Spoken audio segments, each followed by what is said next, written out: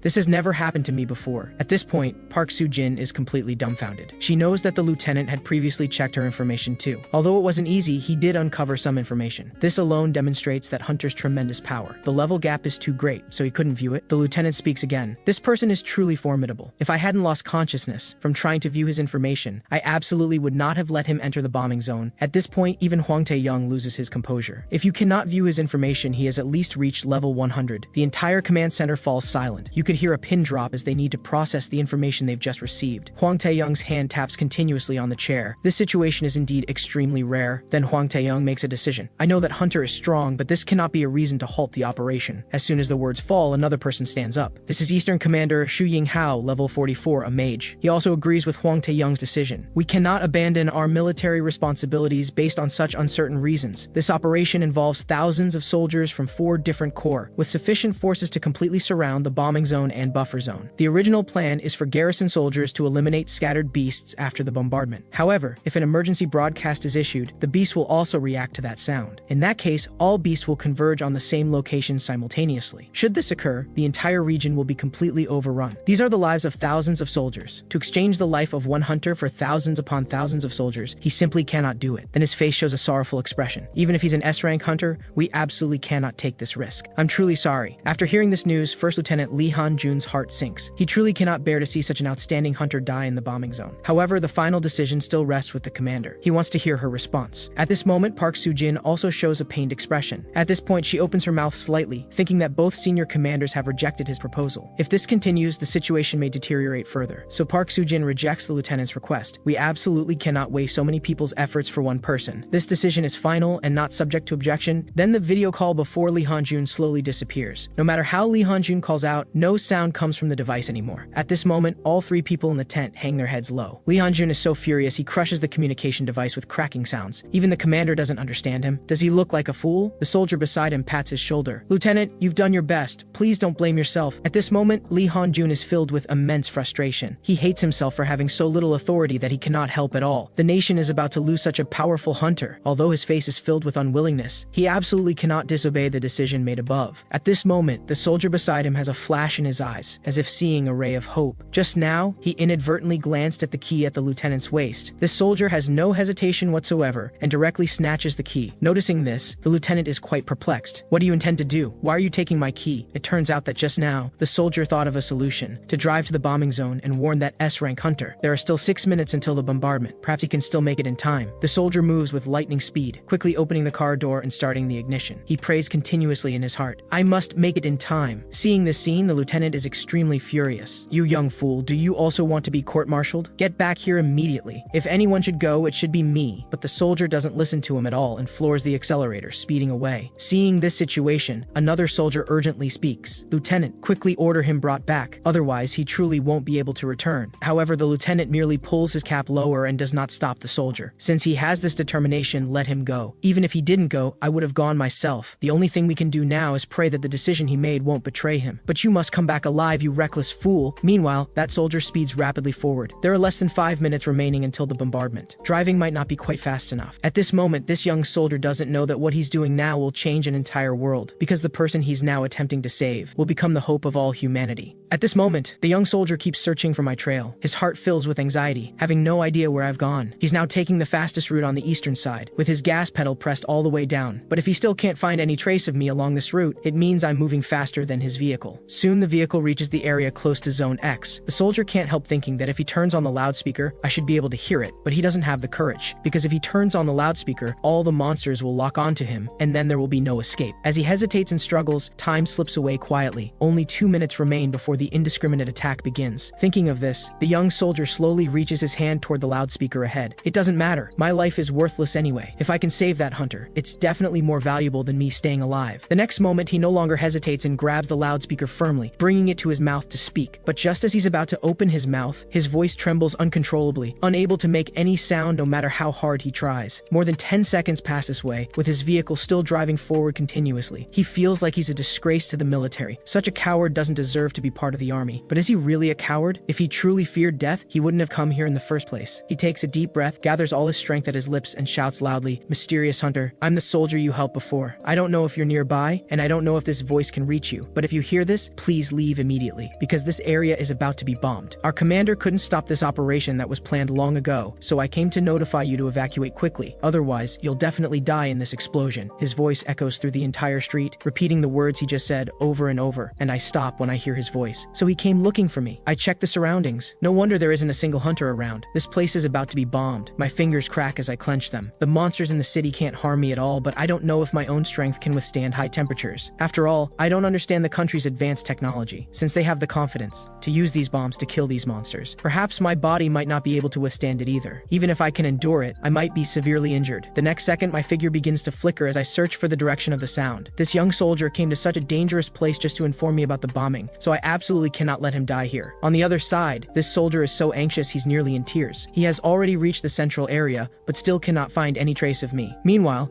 at 4:59:25 p.m., a group of monsters flies toward the direction of the sound. At 4:59:32 p.m., these monsters have already arrived in front of the soldier. Terror fills the soldier's face. This is really the end. Just as I guessed, my voice has attracted the monsters. At 4:59:38 p.m., the soldier quickly jerks the steering wheel. He must get out of here immediately. At 4:59:49 p.m., his right foot presses down on the brake. He brakes because he thinks of me. I'm still out here and haven't evacuated to the safe zone. If he leaves like this, there will be no one left to notify that hunter. But just as he prepares to continue holding the loudspeaker and convey information to me while driving, a massive monster drops down in front of him. At this moment, the soldier is already paralyzed with fear, completely failing to notice me beside him, knocking on his car window. When he finally reacts, he sees me looking at him with a bewildered expression. "Thank God you are still alive." I ask him what he meant by those words. Is this area really about to be bombed? However, the soldier has no time to answer my question, because the time has reached 4:59:59 p.m. In just one more second, this place will be bombed. With a beep, the time crosses to 5 p.m. sharp. Bombs whoosh from headquarters toward the bombing zone. In the blink of an eye, all those bombs fly toward the monsters and city buildings, turning this place completely into a battlefield of flames. When the bombs hit the buildings, the airflow they carry sends rocks flying in our direction. At this moment, I stomp hard on the ground. Immediately, many stone walls emerge from the ground. The flying debris that just came is all batted down by my single hand, leaving the vehicle and that soldier behind me completely unharmed. On the other side, the command center monitors every action here constantly. They bombed Zone X simultaneously from 5 directions. Now that the bombing is complete, they should have eliminated quite a few monsters. Huang Taeyong says with a serious expression, "Deploy the drones. Assess how many monsters we eliminated this time and in which direction the survivors are moving." But what puzzles them is that the drones aren't detecting any life signs now. The people at the command center are very curious about where these monsters have gone. But just a few seconds later, this woman shows a shocked expression. These monsters are still inside the bombing zone. Not only that, the monsters at the bombing center are also completely unharmed. This startles the two people at headquarters. How is this possible? Our weapons can't have any problems. Monsters below level 50 shouldn't be able to withstand such a fierce attack. Park Soo-jin slowly speaks. Switch to the drone footage first. Let's see what the scene looks like over there. Then that woman rapidly controls the distant drone on the keyboard. She syncs all the footage from the drone to the large screen at the command center. Everyone's eyes fix on the large screen. Soon, the drone footage appears on the large screen. A layer of red defensive barrier surrounds those monsters. No one knows how this defensive barrier formed. Generally speaking, monsters can't possibly have such a skill, but at this moment, they discover a cloaked man standing on the monster's shoulder, and he has white hair. Everyone seems to have their doubts resolved. This protective barrier must be coming from this man. The next second, the footage cuts off abruptly because the drone was attacked by monsters. They prepare to deploy another drone, but as soon as it flies over the monsters, they lock onto it as a target. Immediately, this other drone also loses its feed. The monster's palm simply squeezes gently and crushes the drone into a ball. At this point, the command center has completely lost contact with Zone X because all their drones have been destroyed. Park Soo-jin's expression becomes extremely grim. They said this attack would be different, but what was that just now? A bold speculation emerges in Park Soo-jin's mind. Could it be that these monsters have gained intelligence and know we're using drones to scout them? This startles the senior commander greatly. If this is true, things will be terrible. He immediately gives orders to begin evacuation from the residential area. All soldiers must evacuate. At the same time, Park Soo-jin also issues orders. Everyone must retreat and hold the walls. This is the final line. These monsters absolutely cannot be allowed to break out of Zone X. However, the receiver's next words shock them all on the spot. These monsters' target doesn't seem to be the civilians. Instead, they're heading to Zone B22, as if something there is attracting them. Looking at the display on the equipment, they appear to be entering Zone B22. Park Soo-jin immediately thinks of something. That seems to be where the mysterious person went, but why do those monsters also want to go to that place? Park Soo-jin immediately orders to dispatch all remaining drones to Zone B2. They must find out what stopped the monsters' advance. At this time, Zone B2 has stopped being bombed, but this place has already turned into ruins. After the explosion stopped, that soldier finally dares to get out of the vehicle. He truly can't believe that he actually survived this explosion. Just as he approaches me with excitement to chat, he finds me staring straight ahead without blinking. I turn my head and tell him to leave here immediately, because you're alive, which means the monsters are also still alive, and they're heading our way. But at this moment, my gaze flashes as I see an attack flying toward us. Just as the attack is about to hit that soldier, I push him down to the ground, but when we look closely, it's actually a military drone. This shocks that soldier tremendously. quickly. Monsters actually attacked a drone. How is this possible? This kind of thing has never happened before. I tell him not to be surprised yet. An even bigger surprise awaits you. Looking up, hundreds of monsters ahead of us are slowly walking toward us. The soldier's heart fills with tremendous shock. What is going on? Monsters have never concentrated like this before. Moreover, these creatures have terrifyingly high levels. They're all level 50 and level 60 monsters. They are the highest level group among this batch of monsters. Their leader is level 90. Seeing this scene, the soldier collapses directly onto the ground. We're finished. There's absolutely no way we're getting out alive. I tell him not to be so discouraged. If even bombing can't kill them, it's not like I don't have other methods. And my method is much simpler than their bombing. Just beat all these monsters to death. As soon as the words leave my mouth, I leap up and charge forward. I tell this soldier to quickly hide inside the jeep. Everywhere my figure passes, all the monsters are stomped to death by me.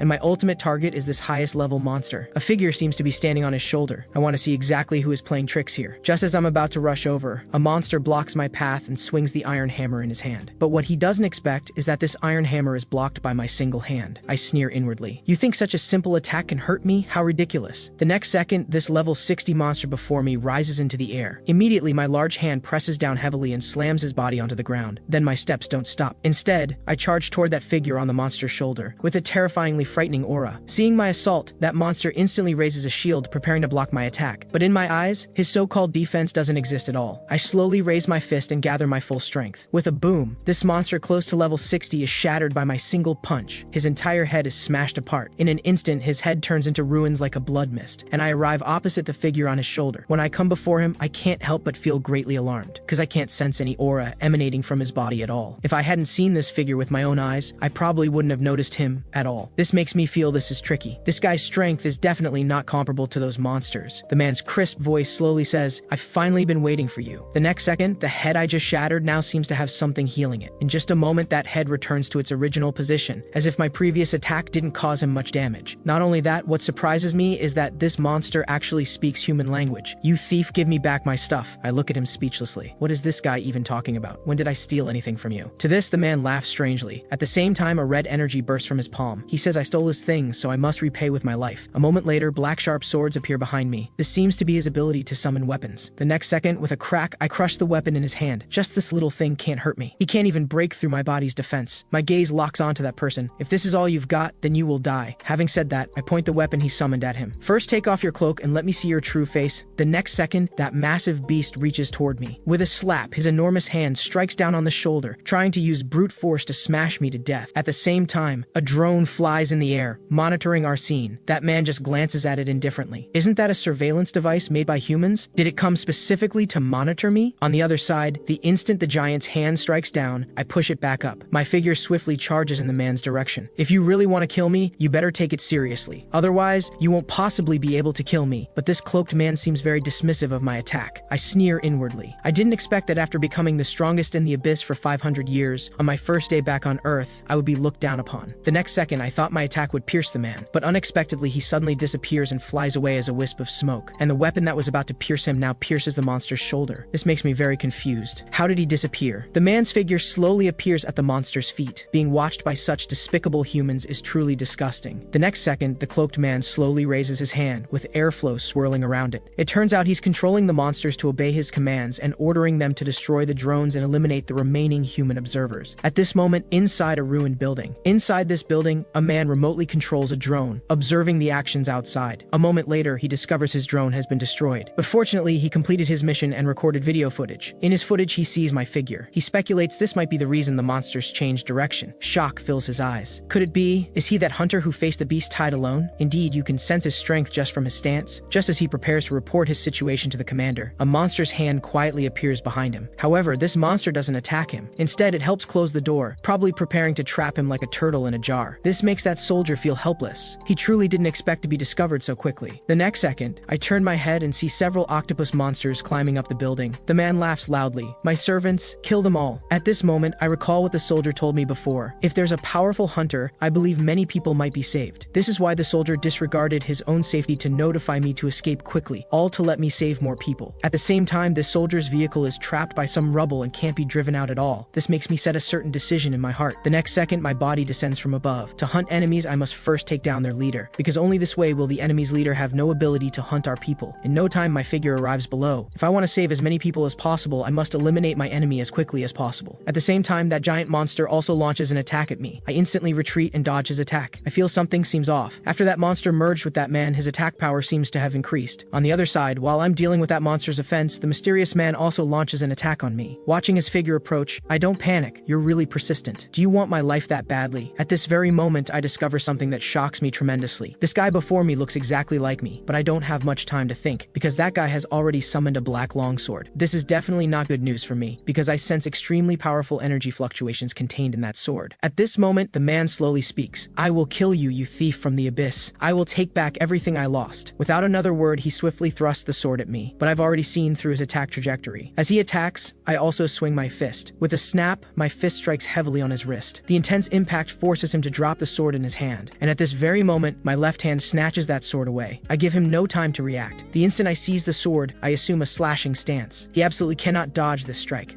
A terrified expression appears on the man's face. With a bang, I swiftly swing the sword in my hand, but no piercing sensation comes from my hand. I didn't expect him to still escape this strike. His ability is very strange. Even I haven't heard of it before. He can actually nullify his own body. At this moment, I carefully examine the energy of this sword. I don't know if it's my imagination, but this sword's energy feels very familiar to me. I sense it once more. This definitely can't be wrong. This sword contains the power of the abyss. This is truly a pleasant surprise. I didn't expect the outside earth to also have such an aura. I really seized a good treasure this time. The cloaked man's face fills with anger. Do you only know how to steal other people's weapons? The next second, he lightly waves his claw. Immediately, the weapon in my hand vanishes like ashes. So this is the power of the abyss. It seems there are still many uses I haven't discovered yet. The upcoming battle will probably be even more intense. I need to first send that soldier to a safe place. Then I ask him if he's afraid of heights. He says he's not. Hearing this, I directly lift the entire vehicle up. I tell him to hold on tight, hold on, because there will definitely be violent shaking when I run. I'll send you back to headquarters first. But who knew the cloaked man would show a wild smile at this moment? You fool, I've caught your weakness. You want to protect him, then I'll just kill him. As soon as the words fall, massive abyss power appears on his palm. The strong do not exist to protect the weak. They exist to become the strongest. As the cloaked man's palm swings down, an attack appears behind me. This makes me feel he's really being relentlessly persistent. Even if I run away now, this black orb will catch up. So I slowly set the vehicle down on the ground. In that case, I'll destroy it first. The next moment, my figure leaps up. After I crush this orb, I'll take the soldier back. Then I gather all my power in my right fist, preparing to destroy it with one punch. Immediately, my fist strikes this black orb. I thought I succeeded, but I quickly realized there's no impact sensation at all. Looking up, the real black orb is hidden behind the black mist. But at this moment, I hear the soldier's cry below. I sense trouble. What a good diversion tactic. At this moment, I can't be in two places at once, and the cloaked man's attack has already taken control of the entire vehicle. I can only shout loudly, telling him to jump out of the car quickly. Even if he breaks a bone, it's better than dying inside the car. Little does he know, many black vines have appeared inside the vehicle. The cloaked man's voice sounds beside the soldier's ear. You don't need to be afraid, you poor little lamb. I'll take you home soon. Immediately, I witness an extremely enraging scene. Those soft vines from just now instantly transform into spikes and pierce through the entire vehicle. This means the soldier died inside the car. My body swiftly approaches the vehicle, wanting to see if the soldier can still be saved. Seeing me like this, the cloaked man seems very happy. Are you angry now? Don't get so worked up. But the angrier you are, the happier I am. With a snap, I directly break off his spike attack. At this moment, the soldier's corpse has been suspended by him. Open your eyes and look at this soldier. His corpse is still moving, and this is a very evil ability called necromancy, which can make dead corpses move again. The cloaked man acts like a victor, constantly showing off above. I want to watch with wide open eyes as all the people you care about die before your eyes. This feeling is truly wonderful. What he doesn't know is that this behavior has completely enraged me. Today, either you die or I perish. My mouth slightly opens as I speak. Do you also take pleasure in trampling on others' dignity? This reminds me of how I was bullied by those people in school. Seeing my angry expression, the cloaked man becomes even more excited. Please don't state such obvious things, okay? Where's the fun in that? Then he begins to launch an attack on me. Countless sharp stones rapidly fly out from his palm. Facing these attacks, I don't dodge. Instead, I let these attacks hit my body, because I know these attacks aren't lethal to me. After hearing his answer, I appear very calm. But the anger in my heart has already reached volcanic eruption levels. Then my figure instantly disappears from the original spot. When I reappear, I've already arrived on the ground and assume an aggressive stance. Scum like you shouldn't be alive in this world. The next second, I take a deep breath and pour all my strength into my fist. If you've got the guts, don't run today. Have a life and death duel with me. I guarantee I'll fight you to the end. The next second, the cloaked man on the car directly disappears from the spot. Facing such a powerful attack, he won't be foolish enough to take it head on. Not running would be idiotic. With a boom, I strike out with a punch, as if to tear apart this very space. Just the airflow from the swing shatters all those spikes of his. I stare at him through gritted teeth. You better pray I don't catch an opportunity, otherwise I'll definitely smash his head with one punch. Then I catch the falling soldier. He's already dead now. I can't let his corpse be attacked again. The violent collision causes debris to fly across the ground. But unfortunately, even though the soldier is dead, he still has to be controlled by the cloaked man. man. Regarding this soldier, the guilt in my heart weighs tremendously heavy. I'm truly very sorry for involving this soldier in this turmoil. Then I place him inside the car door. Good brother, I swear to heaven that I will definitely avenge you today. After handling the soldier's matter, next comes his turn. A life for a life, blood for blood. The next second, my speed explodes to the extreme. In the blink of an eye, I arrive before him so fast he can barely react. But what's strange to me is that my fist can't hit his body. Did he use abyss power to evade my attack? Then, I don't know what happened, but he suddenly appears behind me. You rookie who can't even control abyss power dare to fight me. This is suicide, I sneer inwardly. You fool, you finally fell for it. Immediately, I backhand punch him in the cheek, directly caving in his face. After being hit by my punch, the cloaked man's figure continuously flies backward, then crashes onto the ground with a clang. I shake off the blood on my hand. You're not my opponent at all. Why act so arrogant in front of me? You really need a beating to learn your lesson. At this moment, the cloaked man still controls monsters to block in front of me, probably trying to buy himself some time to escape. He asks me with a puzzled expression, "How exactly did you hurt me?" Facing his question, I appear before him like teleportation. You idiot, people grow up. How could someone never learn anything? You just die here honestly today and accompany my brother in death. Now the cloaked man is completely terrified. He's never seen someone with such strong learning ability. If the fight continues, he'll definitely die. Then he jumps onto the monster's shoulder, wanting to escape. However, how could I below possibly let him succeed? I leap up, jumping to the same height as him. You think you can run after killing my brother? How could there be such an easy way out? But this guy is much more cunning than I thought. When I jump into midair, he quickly escapes downward. At this moment, the cloaked man is completely terrified. This guy is actually even more tenacious than I imagined. My gaze filled with killing intent stares at him. You might escape from my hands, but let me see how you dodge this next move. The next moment, massive energy crashes down with my punch. This time I use an attack of abyss power. You bastard. I will definitely kill you today. The power of this punch directly shatters the monster's body. But what I didn't expect is that the monster's body actually begins to reconnect. But this time I won't let him succeed. My hands instantly grasp the severed parts of the monster's wound. I directly tear out all that abyss power from the monster. The monster stares at me with fearful eyes. How exactly did you do that? Without the support of abyss power, his body begins to burn away completely. Then I leap down chasing the cloaked man. Don't think you can escape from my grasp today. This scene enrages the cloaked man greatly. Helplessly, he can only release his ultimate move. He shouts from his mouth, "Shadow Union!" All the surrounding monsters have their abyss power extracted by him. In this instant, a terrifying aura erupts from the cloaked man's body. The cloaked man strikes me with half of the abyss power on his body, causing my eyes to barely open. At this moment, I seem to see a figure flash past before my eyes. A moment later, the place where I am returns to calm, and the cloaked man has also disappeared without a trace. This leaves me stunned. So he used such a powerful skill just to escape?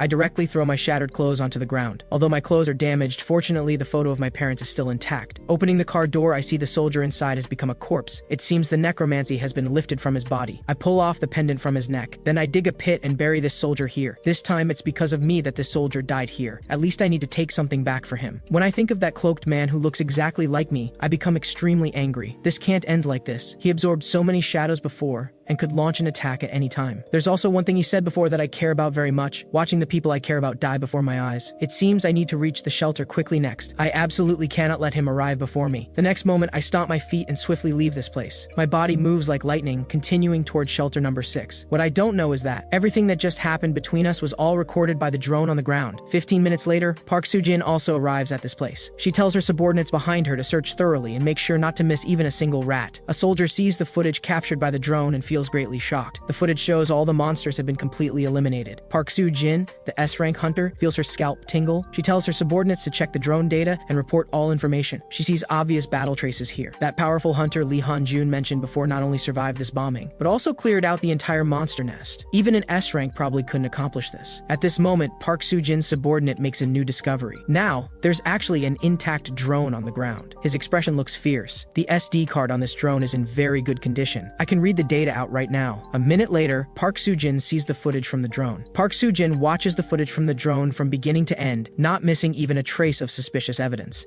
She sees the soldier who reported to me earlier, and beside him stands a white-haired man. That must be the mysterious hunter. While Park Soo-jin watches the drone footage, the soldiers under her command are collecting treasures dropped by the monsters. Soon, one soldier discovers a treasure on the ground glowing with purple light. Information appears above it. This white bottle is a special energy potion that permanently increases the user's magical power. The white sword is an A-rank weapon, the ancient royal dagger. What intrigues him most is the golden box. Its information cannot be identified at all. Just as he's about to pick these items up, a soldier behind him suddenly asks asks, "What did you find?" He immediately clutches all the treasures to his chest, claiming he found nothing. Before he can react, the man above jumps down with a sinister laugh. This startles the soldier, terrified the man will expose what he's doing. The man sees the box's value at a glance. If I'm not mistaken, this was dropped by the assault leader. It looks like a rare item. Even its information can't be read. His lips curl into a smirk. Keeping military property for yourself is a crime. You know what to do, don't you? The soldier's heart sinks. Is he really going to expose me? If so, I'm finished. Left with no choice, he proposes splitting the treasures. If you expose me, you won't get any of these either. The man seems satisfied with this proposal and directly picks the golden box. The soldier protests. This box clearly contains a legendary item. How can I just hand it over? The man grabs his shoulder. You have no choice. Either let me pick first or I'll report you. Helpless. The soldier has to give him the golden box. After obtaining the golden box, the man reveals an evil expression. I finally gotten this puppet relic. Meanwhile, after a long sprint, I finally arrive at shelter number 6. I carefully observe the surroundings. It doesn't look like there have been any monster attacks recently. The place is heavily guarded, with heavy weapons positioned at the rear. The people coming and going seem quite normal. This shelter must have powerful individuals protecting it. I move forward, preparing to enter the shelter. My mind keeps thinking about that cloaked man earlier. I couldn't sense his presence at all. Actually, I can't sense any powerful presences here, but if there weren't strong individuals protecting this place, it would have been destroyed long ago. At this moment, a man wearing a conical hat appears right in front of me. This puzzles me. Is this guy blind? Doesn't he know to watch where he's going? However, he seems to be looking for me specifically. Your blood is so thick. You must be from the outside world, right? I give a brief acknowledgement. What do you want? I'm busy right now and have no time for idle chat. The man laughs. In that case, let's make a deal. He pulls out a stack of bills. I'd like to purchase some information about the outside world from you. I have no objection. If it's something I know, I can tell you. Just as the man feels pleased, I make a request. Before that, I have a question for you. A monk addressing me so formally? You must be a fake. The man laughs heartily. I didn't expect you to see through me so quickly. This outfit is just my hobby. I point at his eyes. Is covering your eyes also your hobby? This makes the man look flustered. What a troublesome guy, he thinks. He pulls down the eye patch, revealing closed eyes. I recently developed an eye condition. My eyes can't open. His words can't fool me though. I can sense the terrifying light bursting from his eyes. This guy is definitely not as simple as he appears. He must have his reasons for hiding his power. It seems this shelter harbors a wolf in sheep's clothing. I don't dwell on it further and ask what information he wants. Now it's finally the man's turn to ask questions. The man has been in the city for a long time. He's eager to know what's happening outside. He's also noticed armed soldiers gathering at the city walls. Clearly they're entering combat readiness. He's certain ordinary civilians haven't noticed this, but he heard explosions from outside, which piqued his curiosity. He wants to know what's really happening out there. After hearing him out, I pause to think. This guy isn't as simple as I thought. Better hide my true nature for now. I laugh. Honestly, I don't really know what happened outside either. I just heard a huge explosion from the southwest. I was so scared I dropped my letters and had to use my shirt as a makeshift map. This surprises the man. I see, he says aloud, while thinking, you're hiding your power too. Still, he pays me for the information. Knowing the direction is enough. You've been a great help. He actually heads alone toward that vague direction. I wonder what he's planning. I don't know how many fighters like him are in this city, so I definitely can't cause too much commotion. It might hinder my search. Another thing worth noting, a suspicious person like me can move freely in this city. This proves there must be powerful individuals in charge here, though it's also possible we face a common enemy, so their guard against humans has loosened. Time quickly passes to evening. I enter a clothing store and buy some clothes. Using the money from that monk, I buy a trench coat. It looks pretty cool. Wearing it makes me feel like someone, I think his name was Cheng Xiaoyu, but the priority right now is to find my parents. Looking around, I realize this city is much larger than I imagined. It seems I'll have to use the most traditional method to find them. I hope everything goes smoothly, so I gently tap a woman's shoulder. Excuse me, have you seen this couple in the photo? But to my surprise, the woman looks shocked. She waves her hands frantically, saying she's never seen these people, then hurries away. This leaves me speechless. Her reaction was way too intense, as if I showed her a ghost. At this moment, a man approaches from behind, cursing loudly. His voice successfully catches my attention. To my surprise, he walks right up to me with an annoyed expression. Dude, hitting on women in the middle of the night? How pathetic. Hearing this, I instantly appear before him, glaring. You'd better watch your tone. When our eyes meet, sweat clearly drips down his face. You don't look like a local. Pointing at my photo, he says, what era is this? People still use photos to hit on others at night? How lame. I hold up the photo for him to see. Have you seen these two people? The man is speechless. Are you just approaching everyone you see? However, the man's voice stops abruptly, and his face shows terror. How do you have their photo? He looks up and asks, what's your relationship with these two people? This fills my heart with joy. I finally found a lead on my parents. I quickly tell him I'm their son. Spiky hair carefully compares my appearance with the child in the photo. You look completely different. This angers him. He rolls up his sleeves, ready to hit me. Are you messing with me? At this moment, a truck carrying monsters drives by. The truck driver panics and frantically hits the brakes, but I pay no attention to any of this. The next moment, the truck crashes heavily into me, but I don't move an inch. This completely stuns Spiky hair. Is he seeing a human or a ghost today? I dust off my shoulders. I'm sorry, I didn't hear hear what you said. Could you repeat that? The man's arrogance vanishes instantly. He becomes a meek and obedient young man. He even pretends to know me. Oh, it's you. Long time no see. He points me toward a road. Just follow this road and you'll find your home. I even held you when you were little, remember? I ignore his words and walk in the direction he indicated. Thanks for this. Once I find my parents, I'll give you a reward. Spiky hair smiles and waves at me. No need to be so polite. I don't need a reward. But immediately after, he runs quickly in another direction. This seems like big trouble. I need to gather everyone. I feel somewhat puzzled. Even a small-time thug knows my home address. This is quite incredible. But thinking about it, it seems normal. Dad treats everyone he meets very well. It's probably because of this habit that everyone has such a deep impression of him. Mom is the same, treating neighbors very well. People as kind as them will only be taken advantage of in this world. My fists clench. My parents are good people, but I'm not. Now that I'm here, I can protect them. No one will ever bully them in my presence. After walking a bit longer, I stop at a corner. This should be the place Spiky Hair directed me to. But to my surprise, there's not a single passerby here, and there's a very long wall at the entrance. Do my parents really live inside here? That's quite luxurious. Just from this entrance, I can tell my parents are doing quite well in this city. They probably haven't suffered, so I eagerly knock on the door. Joy immediately appears on my face because I hear a familiar yet distant voice from inside. 500 years. It's been 500 years since I heard this voice. It's Dad's voice. He might be talking to Mom. Did your work end so early today? Dad opens the door to welcome Mom home, but instead sees me standing before him with white hair. When I see who it is, my expression also changes. Dad has changed more than I imagined. After opening the door, Dad shows a confused expression. Then his expression becomes furious. Who the hell are you? You're interfering with me welcoming my wife home. Dad stares at me for a long time but still doesn't recognize me. I can't blame him. My changes over 500 years are too drastic. Though I haven't aged compared to my former self, I'm a completely different person. Dad, it's me, Yukdu. Did you forget about me? Hearing this, Dad is instantly shocked. Do you think I'm stupid? My son doesn't have white hair. After that, Dad brings me to the hall. Once we sit down, neither of us says a word. At this moment, Mom walks in from outside carrying tea. After Mom sits down, Dad slowly speaks. I can hardly believe it. He looks completely different from our former son. So we should conduct some tests. I chuckle. What kind of test do you mean, Dad? Dad says I've changed too much, so we must exchange secrets between father and son to make him believe I'm really his son. At this moment, Dad also glances at the shadow unit on the ceiling. If I say anything suspicious, the shadow unit above will eliminate me. Little does he know, I see all of Dad's actions. He's still on guard against me. However, the tight security puts me at ease. Dad has been doing quite well these years. Next comes our unique father-son secrets. I really feel for Dad's subordinate, because he's about to hear things he shouldn't. So the first round begins. Every weekend, Dad goes to the Home Economics Mutual Aid Group for cooking classes. Dad looks shocked. How does he know about this? The shadow unit leader is stunned. He never imagined the boss would attend cooking classes at the Home Economics Mutual Aid Group. This is just the first secret I reveal about Dad. Next comes the bombshell. Dad sneaks off to ballet classes every week. The shadow unit leader lying on the ceiling wants to die. He truly doesn't know if he'll make it out alive today. He simply cannot imagine the boss attending ballet classes. Dad glares menacingly at the shadow unit on the ceiling, as if saying, if you dare imagine it, I'll kill you. Meeting Dad's gaze, the shadow unit leader feels as if a sword beam has locked onto his throat, sending chills down his spine. An awkward atmosphere fills the entire room. Dad still seems cautious. Even if you know these things, it doesn't prove you're my son. I laugh heartily at this. How about I tell you some things about our family? Dad's eyes show some surprise. If you know, then go ahead and tell me. Of course I know these things, but don't say I didn't warn you. Are you really comfortable letting others hear what I'm about to say? I clearly see sweat forming on Dad's face. He even stutters a bit. Just go ahead and say it. Then I turn and point at the two swords displayed there. Dad's Japanese sword is just a replica. Hearing the word replica, the shadow unit leader sweats profusely. A trace of panic flashes in Dad's eyes, but he still argues. Don't joke around. What evidence do you have that it's a replica? To find the evidence Dad mentioned, I stand and pick up one of the swords. This handle has my brother's tooth marks on it. The shadow unit leader's heart pounds. He knows he's definitely going to die here today because he's discovered the boss's big secret. He'd heard the boss tell the story before. This sword had tooth marks from when the boss fought with it in his mouth while his hands were bound, killing 38 people. With a swing, I draw the sword from my hand. At the same time, the shadow unit leader prepares to attack, sensing I might use this opportunity to strike at their boss. However, I press the blade against my palm. If I remember correctly, this sword is retractable, isn't it? See? I was right. At this moment, Dad suddenly curses at me from behind. You bastard. The next second, he throws himself into my arms and starts sobbing. We all thought you were dead. We searched for so many years and couldn't find you. At this moment, Dad is like a child, tears streaming down continuously. This is the expression of crying tears of joy. Our son has really come back. Ever since I disappeared, Mom and Dad never gave up searching for me. Dad searched every landmark for information about me and unknowingly became the boss. And now this boss is crying his heart out. How pitiful. Can you bring that person down from above? At this moment, the shadow unit leader is deeply shocked. This is the first time he's seen the boss like this. The boss who once lived through bloodshed and carnage killed countless people, he was like a war god. Past events keep flashing through the leader's mind. He suddenly realizes something. He's never seen the boss shed a single tear in all these years. Even if he tells this scene to others, probably no one would believe him. As he watches, something suddenly feels wrong in his mind, and sweat pours down his forehead like water. He feels this place place is more dangerous than hell. He must leave quickly, only hoping we won't kill him to silence him. At this moment, a hand suddenly breaks through the ceiling and grabs his leg. I stare at the shadow unit leader with a smile. Don't be in such a hurry to leave. My dad wants to talk to you. Could you do us the honor of coming down? Then the four of us all sit at the table. Dad speaks to the shadow unit member. Among all my subordinates, you have the loosest lips. You know what to do, right? I pick up where Dad left off. If you leak this information, you'll bear the consequences. Dad and I say this at the same time. At this moment, the shadow unit leader is probably scared witless. I promise I won't say a word. Please spare me. Now even a blind person could see that these two are cut from the same cloth. If they're not father and son, what are they? Compared to the danger from Dad and me, Mom's voice descends upon his ears like an angel. You two, father and son, just have your fun. Stop threatening him. This makes the shadow unit leader show grateful eyes. It seems only the lady of the house is gentle. However, though Mom's expression is smiling, it's eerily sinister. You absolutely cannot say a word, or even I can't save your life. The shadow unit leader nods repeatedly, promising he won't remember this. I'll forget as soon as I leave, Dad says angrily to Mom. I'm so glad he didn't mention me farting or snoring in my sleep. Honey, why did you expose your own embarrassing secrets? Witnessing this warm scene, I can't help but smile. This is the life I longed for during 500 years in the abyss. It has finally arrived. Now I'm back, and my family is still alive. What I need to do next is protect them well. At this moment, I keenly sense movement outside the house.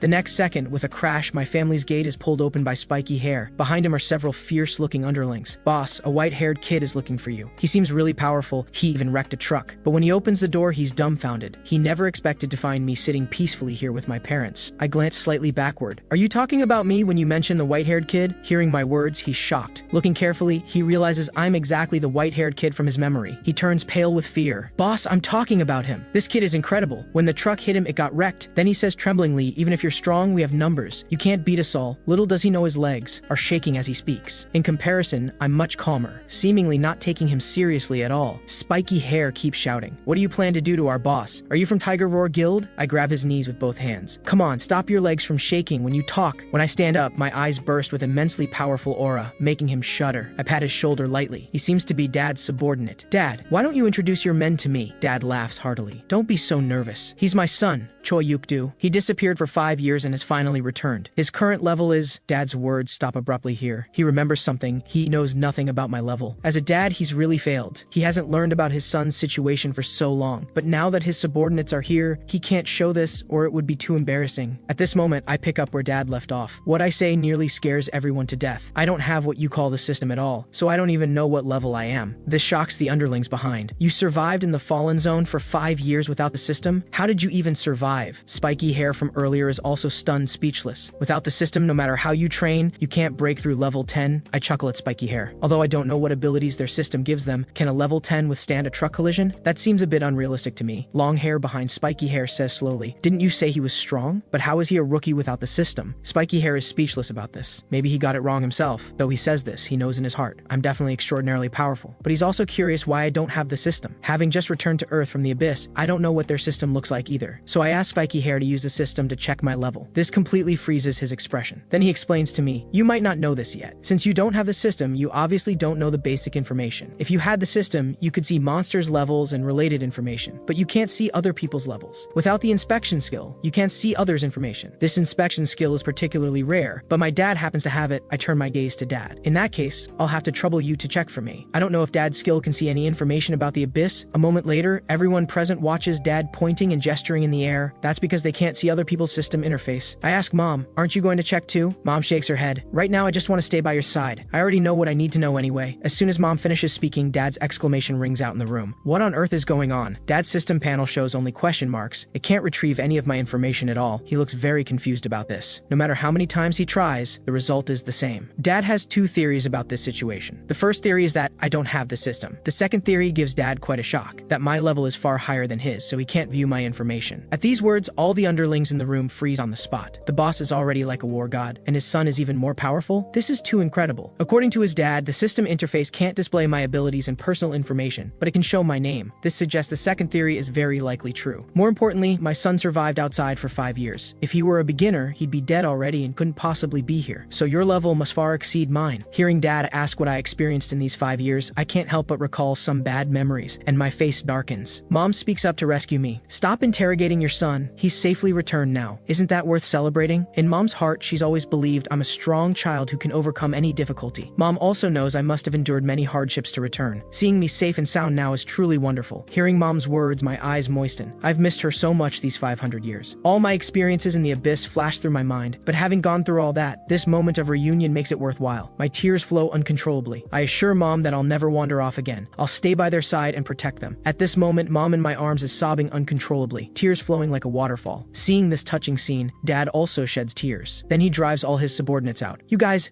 don't interfere with a mother-son reunion. Get out now. He orders his subordinates not to disturb him for anything today. Tonight, he'll cook a feast to welcome his son home. After everyone leaves, only Mom and I remain in the room chatting. By the way, Mom, where's my brother? I haven't seen my brother since entering the house, which gives me a bad feeling. Mom tells me not to overthink. Your brother is alive and well. He doesn't come home much because he's serving in the military. Since you're back now, should I call him to come home for dinner? At this moment, I also see what my brother looks like on the phone. Mom tells me he's been fighting on the front lines, almost as if trying to avenge me. I haven't seen him in a long time. My brother always stood in front of me to protect me. Since childhood, no one ever bullied me in front of him. After chatting with Mom for a long time, I finally ask what's puzzling me. Mom, is your status here very high? Mom nods. My status here is quite high. I awakened the complete priest inheritance, so those people are willing to follow my orders. I'm also a healer with many healing abilities, able to provide powerful support. Most importantly, I have a prophecy ability. Hearing Mom's words, I look extremely surprised. Since you're a priest, can you see if there's anything wrong with me? But Mom says she can't see through me because she doesn't have that ability. Then how did you know I'd definitely return? You even left clothes and a letter in my room? Mom touches my face with her hand. You silly boy, didn't I just tell you I have prophecy ability? I saw a vision of your return in the future. Mom laughs. I told your dad before that you'd definitely return, but he didn't believe me. He went out early and came home late every day, constantly searching for you, and ended up becoming the boss of this place. Unfortunately, prophets cannot foresee their own fate, or they'll suffer backlash. The prophecy ability also has many restrictions. Certain conditions must be met before I can prophesy again. Meanwhile, a group of uninvited guests arrives outside my home. The leader has a scar on his face. Seeing them arrive, Dad goes forward with his underlings to greet them. Welcome back, my friend. This person is Hante-san, Vice President of the United Guild. Seeing his expression, Dad grows curious. Why do you look so troubled? Did something happen? Dad quietly approaches him and asks in a low voice, what happened? I secretly sent people to investigate some things. What did they find? Hante-san speaks in a low voice. Just as you suspected, Tiger Roar has connections with the military. Boss, should we take action? We turned in monster corpses to the military as usual, but that guy with the notebook started nitpicking during inspection. He said the monsters we hunted were too damaged for them to accept. They always have various excuses and reasons, only giving us a small portion of the points, then reporting the full amount to their boss. After investigation, all the injustice points to Tiger Roar. Hearing Hante-san explain, Dad shows a look of realization. I see. This matches my earlier suspicions. If Tiger Roar, which should be neutral, is pulling these tricks, things are tricky, but we can't just sit idly by and let ourselves be trampled. This will affect the town's future. Dad doesn't seem too concerned about this. The worst outcome is just a fight. What's most important now is to get his friends something to eat first. The next moment, Dad spreads his hand wide, and a sword instantly appears in his palm. After we eat, I'll personally go to Tiger Roar and settle this matter completely. At this moment, Dad's eyes are filled with murderous intent. We must show them that the United Guild is not a pushover for anyone to squeeze. Hearing about Tiger Roar Guild, my eyes also show hostility. Thanks to that black shard, all my abilities have entered an overloaded state. Not only has my strength increased, but my senses have also become sharper. Now I can capture sounds from afar. It seems those bandits I encountered earlier are also connected to Tiger Roar. I turn my head toward Dad's direction. Now that Dad is going to negotiate with them, I'm a bit worried because I don't know Dad's strength. The next moment, I push open the door and stop Dad. You're going to eat, right? I'm hungry too. How about I join you for the meal? And after we eat, I'm going with Dad to Tiger Roar Guild. I want to see exactly who dares to bully us. However, Hante-san standing beside him is full of confusion. This white-haired young man before him gives off an oppressive aura, yet he has never seen me in the city. Dad quickly steps forward to explain that this is his son who had been missing for 5 years, named Choi Yukdu. Unfortunately, my son has not awakened the system. This shocks Hante-san immensely. How could someone survive outside for 5 years without the system? His astonished gaze meets mine for a moment. Without the system, that means he is just an ordinary person. Someone without the system would probably perish within 3 days outside. If one possesses elite attributes and top-tier survival skills, survival is not entirely impossible. But without combat skills, once this situation turns into a fight, he would become a burden. Hante-san keeps his thoughts to himself and laughs heartily instead, saying this is truly good news, but since you just returned, you should not participate in this operation and should rest well. Dad agrees with Hante-san, telling me to just stay home and keep Mom company. Mom chuckles and tells me to listen to Dad, saying she has not even given me a tour of our home yet. I cannot help thinking that they apparently consider me an ordinary person, though this is within expectations. To anyone with the system, I am merely an ordinary person. Thinking carefully, I have not fully grasped the complete picture of this shelter. If monsters like those I imagine truly exist, I must hide my real power to avoid dragging my parents into danger. So I nod in agreement. In that case, the uncles should accompany Dad together. However, the subordinate behind me shows a regretful expression. He feels frustrated inside, realizing he has missed a good opportunity to witness my abilities. It is all because of Hante-san running his mouth. He has cursed him countless times in his heart. Thus, Dad and his group marched toward Tiger Roar Guild in force, ready to demand justice. Watching their departing figures, I still feel somewhat worried because I just returned home and do not want Dad to be in danger. Mom tells me not to worry. Your father is very powerful, and not letting you go this time is for your own good. Just stay home obediently. Actually, my thoughts now align with Mom's. We have finally reunited after so much difficulty, and neither of us wants the other to face danger. Mom pats my head at this moment, telling me to trust her words. Your father is truly powerful, and she uses her prophecy ability every month to check on Dad's safety. Each time she can see Dad in the coming month, so I need not worry anymore. I stop Mom from continuing to pat my head. I am not a child anymore, and it feels quite embarrassing when you pat my head like this. Although Mom can indeed foresee danger, Tiger Roar has connections with the military. In the future, Dad will only have increasingly frequent conflicts with them. I turn to ask Mom a question about the current situation at the shelter and why Tiger Roar has a poor relationship with us. Mom explains that after Judgment Day, an awakened one established hunter guild that jointly managed the shelter with the military. Then your father founded United Guild and worked with the military at shelter number 6, hoping to find you. United Guild has grown so strong because everyone was moved by your father's vow to help find each other's families. United Guild maintains order, searches for supplies in the wilderness, and fights monsters, while the military handles hunting operations and tower raids. Your father is a kind person, which is precisely why he does not want his people to enter the rifts. This is how Mom and Dad maintained peace over the past 4 years, avoiding danger as much as possible while gradually growing their forces. However, a few months ago, Tiger Roar Guild from shelter number 4 came here to establish a branch. From that moment on, conflicts between Dad's side and theirs have been continuous, whether major or minor incidents. The conflicts never cease. This puzzles me. Since the shelter has connections with the military, why does the military not intervene to stop the conflicts between these two guilds? It turns out that because enemies keep growing stronger, the military is no longer capable of stopping them. However, Tiger Roar was established to conquer the towers, and their power is so overwhelming that the military has no choice but to rely on them. Information about tower raids is of tremendous value, so the military cannot ignore it. Moreover, Tiger Roar organization possesses an awakened one chosen by the tower god. This awakened one is named Eslar. He is the one chosen by the tower god and is Tiger Roar's true ace, with terrifyingly formidable power. Hearing Mom mention the tower god leaves me confused. This is the first time I have heard that gods actually exist. The so-called tower god is the tower lord. To us humans, their power is almost equivalent to that of deities. If one passes the tower god's trials, one can become an Eslar and receive god-given power. Outside the towers, they are called messengers of God, while inside the towers, they become guardians. Currently, Tiger Roar organization possesses many Eslars. Since each Eslar harbors absurd power, Tiger Roar instantly absorbed all neighboring guilds. Your father's guild is beloved by the locals, but they have never conquered a single tower. We are the only guild in the alliance struggling without an Eslar. This makes me feel the situation is quite dire. However, something feels off to me. If people deeply love United Guild, why do they behave like a criminal organization? Mom chuckles at this, saying that is just her personal quirk. This makes everything clear to me. Mom actually admires gangster culture quite a bit, and the guild she helped create even bears traces of that style. Mom tells me not to worry so much about it. What does it matter as long as everyone is happy? At this point, Mom gently pushes my back, urging me to go take a shower and rest well. We can continue talking about anything tomorrow. If you need someone to scrub your back, just call me. But how could I feel comfortable having someone scrub my back? After Mom leaves, I stand alone in the room, but my mind cannot settle down. I activate my perception to check Mom's location. A wave of abyssal power spreads out from within my body. In my perception, Mom has truly left this place. Earlier, I agreed to rest at home because I never imagined the situation would be this serious. However, now I need to go to Dad's side. Otherwise, I will never feel at ease. Then I pull open the window. If I go now, I should still be able to catch up with Dad. With a whoosh, I leap up and instantly vanish from the spot. At precisely this moment, Mom is still at home and catches sight of my figure. A complex expression appears on Mom's face. They all told you to rest, but you just will not listen. It seems you are as troublesome as when you were little. On the other side, Dad leads his people toward Tiger Roar Guild with murderous intent. Meanwhile, I follow from home. I reach higher ground wanting to observe Dad's team. Since everywhere outside the central area is pitch black, I easily locate Dad. However, at this moment, my vision becomes doubled and my head feels dizzy. This feels wrong to me. Ever since I was enhanced by the Abyss fragment, I cannot even catch a cold. How could I possibly feel dizzy? However, at this moment, I hear a familiar voice. Seed of the Abyss, you cannot escape. I immediately turn my head to search for traces of the cloaked man. However, this person is extremely cunning, completely concealing his presence. I cannot sense him at all. This fills my heart with immense anger. I never expected he would actually follow me to shelter number 6. Just as I am in this state of anger, I suddenly feel a wave of dizziness. Immediately after, I hear his voice again. I will not let you escape, Seed of the Abyss, because your soul has already been locked by me. Anything marked by me cannot hide from my sight. Soon I see his head right on my shoulder. The next second, I fiercely swing my fist and directly scatter the cloaked man's head. However, my fist cannot actually strike him, passing straight through his head. This is clearly not his real body. The cloaked man laughs heartily. Your soul has been marked by me. You absolutely cannot escape from my grasp. When I carefully sense sense his head, I realize this seems to be something like a string of code that only repeats these few phrases and that cursed expression. My shouting attracts the attention of people around me. What are you doing up there so late? Are you planning to jump? The powerful flashlights they hold make it difficult for me to keep my eyes open. The next second, I leap directly and vanish from the spot. During my airborne sprint, I notice that face from earlier has disappeared again, so I immediately stop, preparing to investigate further.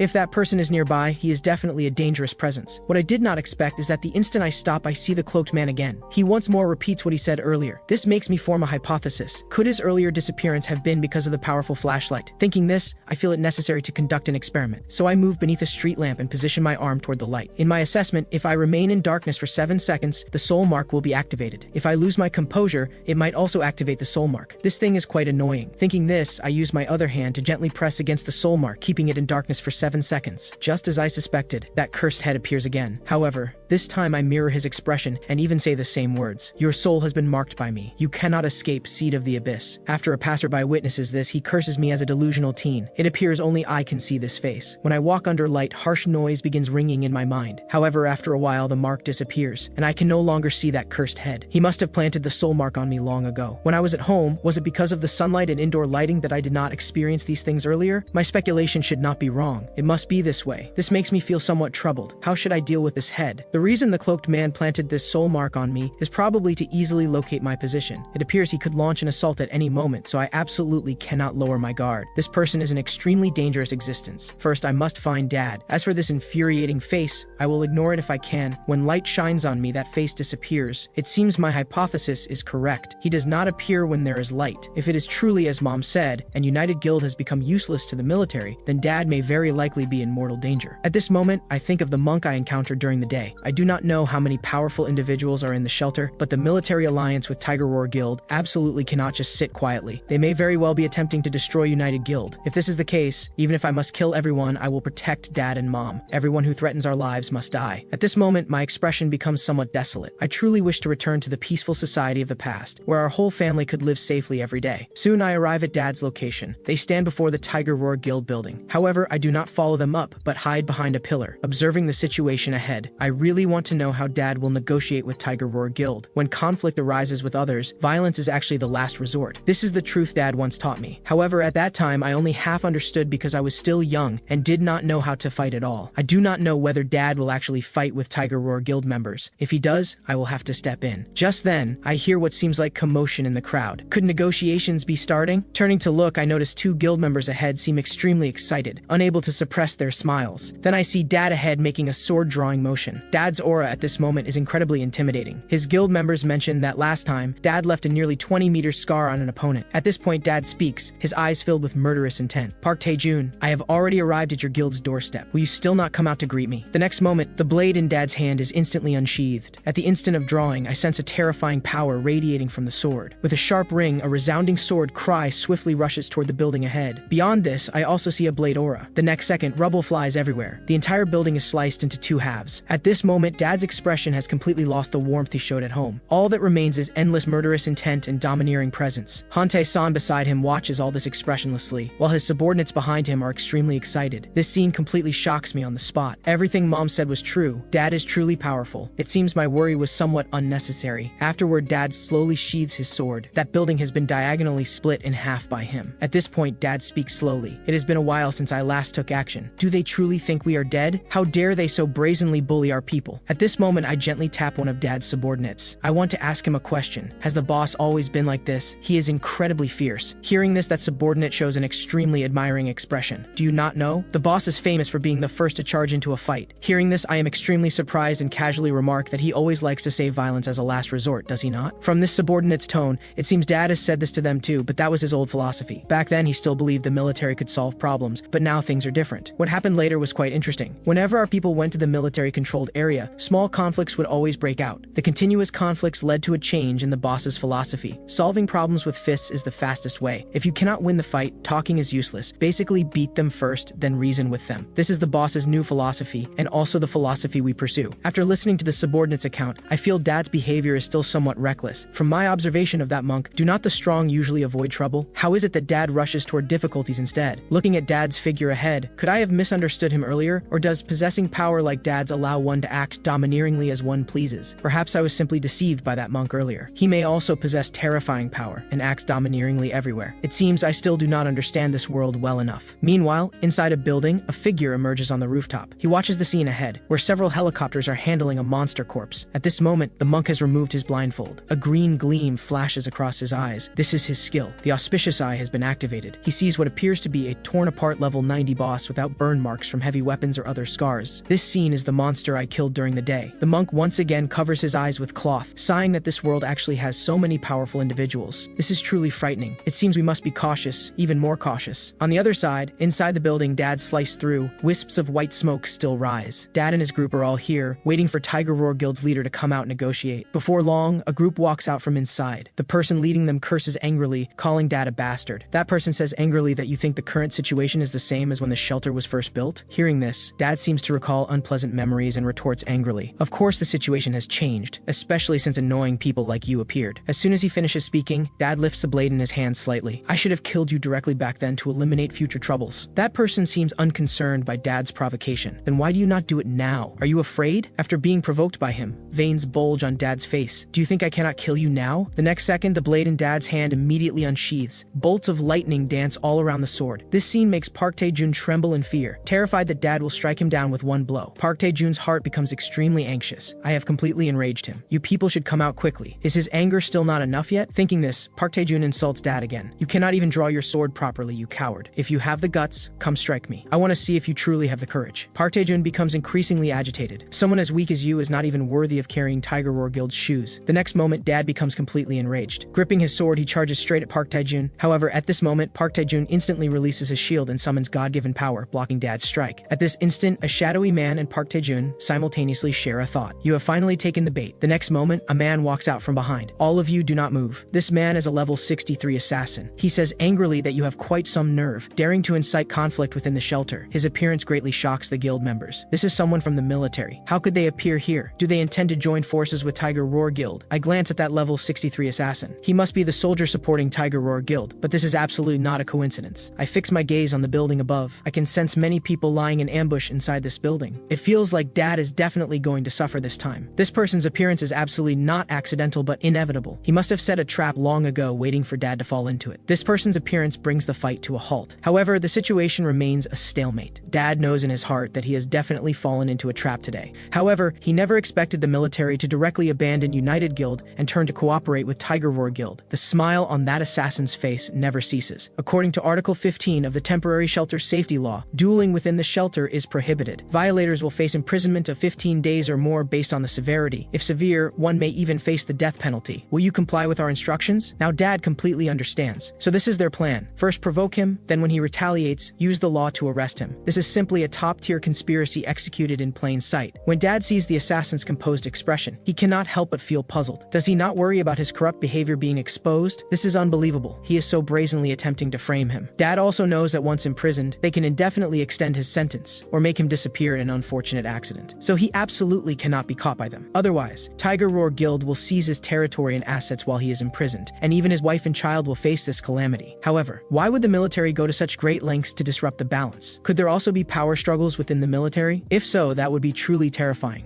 Although Dad is unclear about what these people are plotting, he knows one thing. He absolutely cannot admit to any wrongdoing. After thinking this through, Dad laughs heartily at the assassin. I believe you are surely mistaken. There is no conflict between him and me at all. As a supporter of United Guild, I cannot admit to crimes without evidence. Officer, do you not think I am right? The officer laughs heartily. You are talking to me about evidence, right? Then let me show you. Do you see the sword mark on my wall up there? You personally made that just now. Does this not count as evidence? Dad begins playing dumb. You must be joking, officer. How can this possibly count as evidence? Dad argues frantically with them. This sword mark was made while I was testing the structural integrity of the building. If it is a dangerous building, I must notify my good friend to repair it promptly. At this moment, the officer steps forward, coming before Dad, and says in a cold tone that you still do not quite understand. This place is not decided by you now, but by me. If I say this is evidence, then it is evidence. Today you engaged in conflict with another guild within the shelter. If you are dissatisfied, you can report me. Simultaneously, over 100 hunters suddenly appear inside this building, aiming guns at us. This assassin reveals a triumphant smile. From the moment you step foot here, you already lost. You had better surrender obediently, or I will order my subordinates to open fire. This makes Dad instantly sense the crisis. He will not die in this gunfire, but his subordinates may not be able to withstand such fierce firepower. The group of subordinates behind Dad are also greatly alarmed. You despicable scoundrels dare to design a trap to harm us. Everyone urges Dad not to surrender. At worst, it is death. We must fight them to the end. At this moment, Dad's expression is extremely serious. He knows he faces a difficult dilemma today. All of this has resulted from military intervention. The guild members behind him are already prepared with resolve to fight to the death, but Dad tells them to remain calm. Because they are also within range now, they will not open fire. The level 63 assassin chuckles. Do you want to gamble with your brother's lives against me? I do not mind a high-stakes gamble with you, but can you afford the price of the wager? With a sharp sound, Dad's blade instantly unsheathes. Dad can no longer contain his inner fury. However, facing the level 63 assassin, even Dad feels the pressure. Thus, Dad locks his target on Park Tae-jun. If I take him hostage, we can get through this crisis. Thinking this,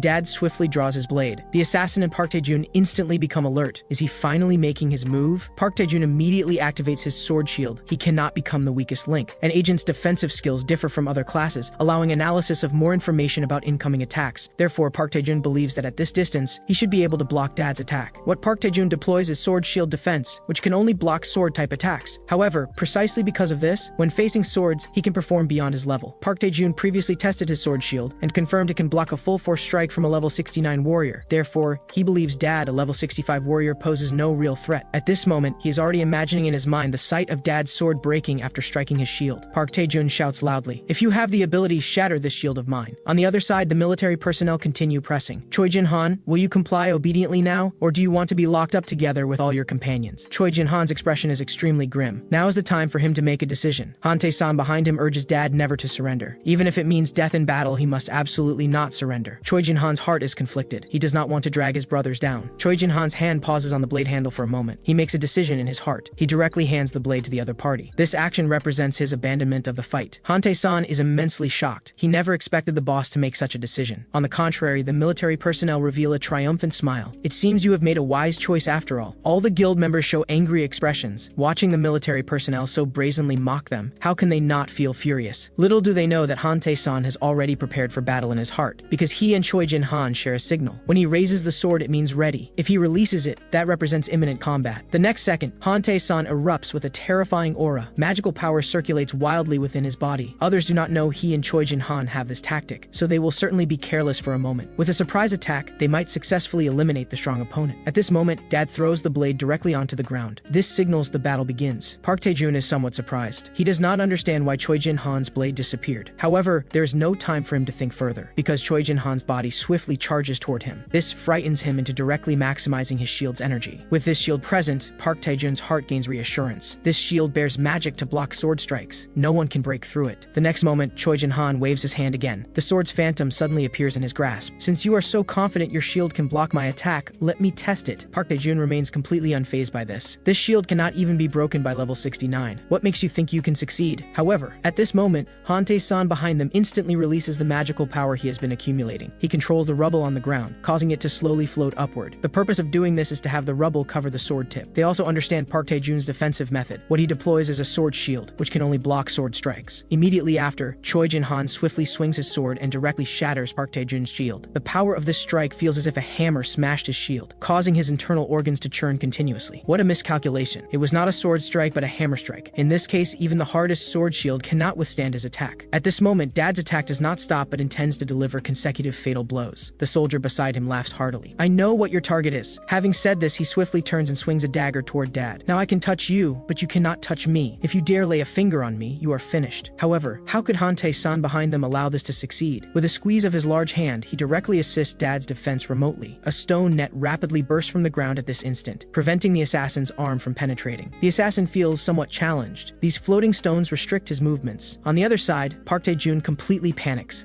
He feels Choi Jin-han has completely lost his reason. He orders his subordinates to immediately open fire on him without mercy. The soldiers receiving the order continuously pull their triggers. Countless bullets emerge from the gun barrels. However, at the same time, Han Tae-san acts again. He brings his two fingers together and points upward. You presume to harm my boss in my presence? The next second, a stone wall blocks Park Tae-jun's escape route and also blocks the soldiers' gunfire. It can be said that Han Tae-san uses the stone wall to create an opportunity for Choi Jin-han to secure a solo kill. Choi Jin-han's heart is thrilled at this moment. As long as he can capture Park Tae-jun and use his life as a threat to allow the brothers to retreat, they can leave safely. Just as Choi Jin-han's palm is about to reach Park Tae-jun, Park Tae-jun's body suddenly vanishes like a shadow, causing Dad to grasp nothing but air. Choi Jin-han feels utterly shocked. This is the first time he has witnessed such an uncanny skill. The officer lets out a sinister cackle. Your ally's stone cage trapped me in the shadows, and when Park Tae-jun's shield shattered, I marked him with residual magic. He has now met the conditions to unlock the assassin skill called Shadow Trace. For those who don't understand, think of it like the Yellow Flash's Flying Thunder God technique. Now that you've lost your hostage, won't you surrender? The officer displays an arrogant grin and waves his hand broadly, ordering all his subordinates to move in together and capture Choi Jin-han. This turn of events catches Choi Jin-han completely off guard, and this defeat might spell his utter ruin. However, Han Tae-san beside him wears an expression of sheer terror, completely unable to comprehend why that person would appear here, his eyes filled with disbelief and confusion. Besides Han Tae-san, even the soldiers present are visibly shaken. The assassin doesn't understand the meaning behind their expressions. What's so surprising about this? Why aren't you moving yet? As his words fall, I slowly speak up. You just said to make a move. Against whom exactly? Against my father? My voice carries overwhelming killing intent, causing the assassin's expression to freeze. He feels utterly shocked inside. Someone has actually managed to circle behind him and approach silently. Could this be another assassin like himself? The assassin glances at me inadvertently. Although he doesn't know who I am, he knows one thing for certain. I am his enemy. He decides to strike first. I have no choice but to use that technique. With that, he slowly reaches his hand toward the potion at his waist. Park Tae-jun notices his movement as well. This appears to be the lethal poison prepared for defeating level 90 bosses, but this belongs to them. Who knows when this officer stole it? After preparing everything, the assassin instantly unleashes all his strength at this moment and breaks free from my restraint. At this moment, my overwhelming killing intent permeates my entire body, and I summon the power of the abyss to envelop myself. The assassin moves incredibly fast. The instant he turns around, he swings 3 daggers at me, aiming for my vital points. Dad sees this scene and panics completely. Yukdu, get out of here now! Park Tae-jun has already cursed that officer countless times in his mind. This action might drag everyone down with him, because no one present can withstand this poison's corrosion, himself included. Soon, the poison begins spreading through the air in all directions. In merely the blink of an eye, 4 or 5 soldiers are poisoned to death. Although Park Tae-jun doesn't want things to unfold this way, at least this poison can eliminate Shelter Number 6's allies. He needs to escape this toxic zone immediately. However, just as this thought crosses his mind, a massive palm reaches toward them. I swiftly grab both their fleeing bodies back. Like lifting chicks, I render them unable to move. Park Tae-jun feels utterly stunned. Why can he still move? This is lethal poison capable of killing a level 90 boss. Even the assassin officer displays a terrified expression. If someone can still move their body within this lethal poison, there's only one possibility. They are a monster so powerful that even level 90 poison cannot kill them. At this moment, both individuals trapped in my grasp share the same thought. Today they have provoked someone they should never have crossed. The assassin's earlier attack against me has been completely caught in my mouth. I spit lightly, ejecting the dagger handles from my mouth onto the ground. The thought alone seems ridiculous. That assassin actually believed such a simple attack could kill me. How absurd. I tell them both not to move. If either dares to move again, I'll send them to meet the King of Hell. Today's matter must reach a conclusion. Park Tae-jun feels immensely shocked inside. Regardless of your class, every player has 5 attributes: intelligence, perception, strength, agility, and constitution. If he can withstand that toxin, his constitution equals that of a level 100 player. I speak to them furiously. Order your men to drop their weapons. However, this officer refuses to listen to me at all. He reaches back and grabs my leg. Then his body leaps into the air. Soon he locks my right arm and tells Park Tae-jun to attack me quickly. A smile curves at the corner of Park Tae-jun's mouth. This is an absolutely golden opportunity. Park Tae-jun prepares to launch a sneak attack while I'm busy breaking free from that joint lock. However, in my view, his attack moves slower than a turtle. The next second, I become thoroughly enraged and directly hurl both their bodies flying. 2 figures flash past Dad in an instant. With a thunderous crash, both their bodies slam heavily into the wall behind Dad. After receiving the heavy impact, clouds of dust rise from the ground. This attack leaves both of them nearly unconscious. Dad displays an utterly shocked expression. My son has actually managed to instantly defeat 2 experts. However, at this moment, the assassin's body slowly disappears. I snort coldly to myself. Petty tricks? Yet you dare show off before an expert. The assassin uses Shadow Shield and instantly appears behind me. He believes I absolutely cannot dodge this move. With a thrusting sound, he stabs the blade in his hand directly into my body. However, what he never expects is that the blade stops abruptly, completely unable to penetrate my skin. This leaves the assassin in disbelief. How is this possible? What shocks him even more comes next. His blade is stuck, and no matter how hard he tries, he cannot pull it out. I quickly turn around and swing a fist toward him. As he retreats, I catch his dagger with my hand. With a sound, his nose suddenly bleeds. My previous punch merely created a gust of wind that grazed his face, yet it injured him. He has only one thought now: escape. However, I will not let him have his way. The instant he wants wants to flee, I appear before him, my gaze locked firmly on him. I have no interest in wasting words with him. I directly press one hand on his head and push down firmly. The assassin has only one thought in his mind. The speed of this person before him is unimaginably fast. Having dealt with the assassin, I slowly stand up. Since the crisis has been resolved, it's time to return. At this moment, Hante-san and his subordinates are so shocked they don't know what to say. With each step I take forward, the soldiers beside me step back. Their commanding officer is in my hands, yet they dare not come forward to demand his release. One soldier wants to stop me, but the soldiers behind him shake their heads frantically, signaling that he absolutely cannot do so, or everyone will die without knowing how. I speak with my back to Dad. I'll leave the other person to you. Once we're done, let's head home quickly. Dad's mouth twitches. Fortunately, his son came today. Otherwise, these people would have been in grave danger. The next day, we return home. Dad pushes the door open and enters. It seems the interrogation has ended. Unfortunately, Dad hasn't extracted any information from them. However, this doesn't matter. At least we now know Tiger Roar Guild's position. We must remain vigilant these next few days. Besides this, another matter weighs heavily on Dad's mind. Setting aside Tiger Roar's plans, son, tell us about your situation. The three people present want very much to know what I have experienced these past 5 years. In merely 5 years, I have grown to this extent, which leaves them utterly astonished. After witnessing the conflict between Dad and them, I realize the implications of my actions. I feel it's time to explain everything to Dad. I then recount my experiences from these 5 years. 5 years ago, I fell into a place called the Abyss. During that time, I continuously hunted monsters. One of the towers must have trapped me inside. I tell them everything about my time in the Abyss, including how I spent 500 years inside, until finally a summoner teleported me back to Earth. This makes Dad stroke his chin thoughtfully. This incredible experience is truly hard to believe. There are 16 towers in total, but none match your description. If this is the case, it appears that tower is one not recorded in the files, and I was extremely unlucky to be teleported inside. Hante-san speaks up at this moment. If that tower is near shelter number 6, we can prioritize clearing it. Dad sighs with emotion at this moment. Son, I'm already deeply relieved that you've returned alive. Leave the rest to me. Dad's words make Hante-san beside him burst into laughter. After your son returned, he's a million times stronger than everyone else. It's not just relief, is it? If it were me, I'd probably wake up laughing in my dreams. Mom also touches my hand with a pained expression. Whatever happened to you doesn't matter. What matters is that you've returned safely now. After my return, Dad holds one conviction in his heart.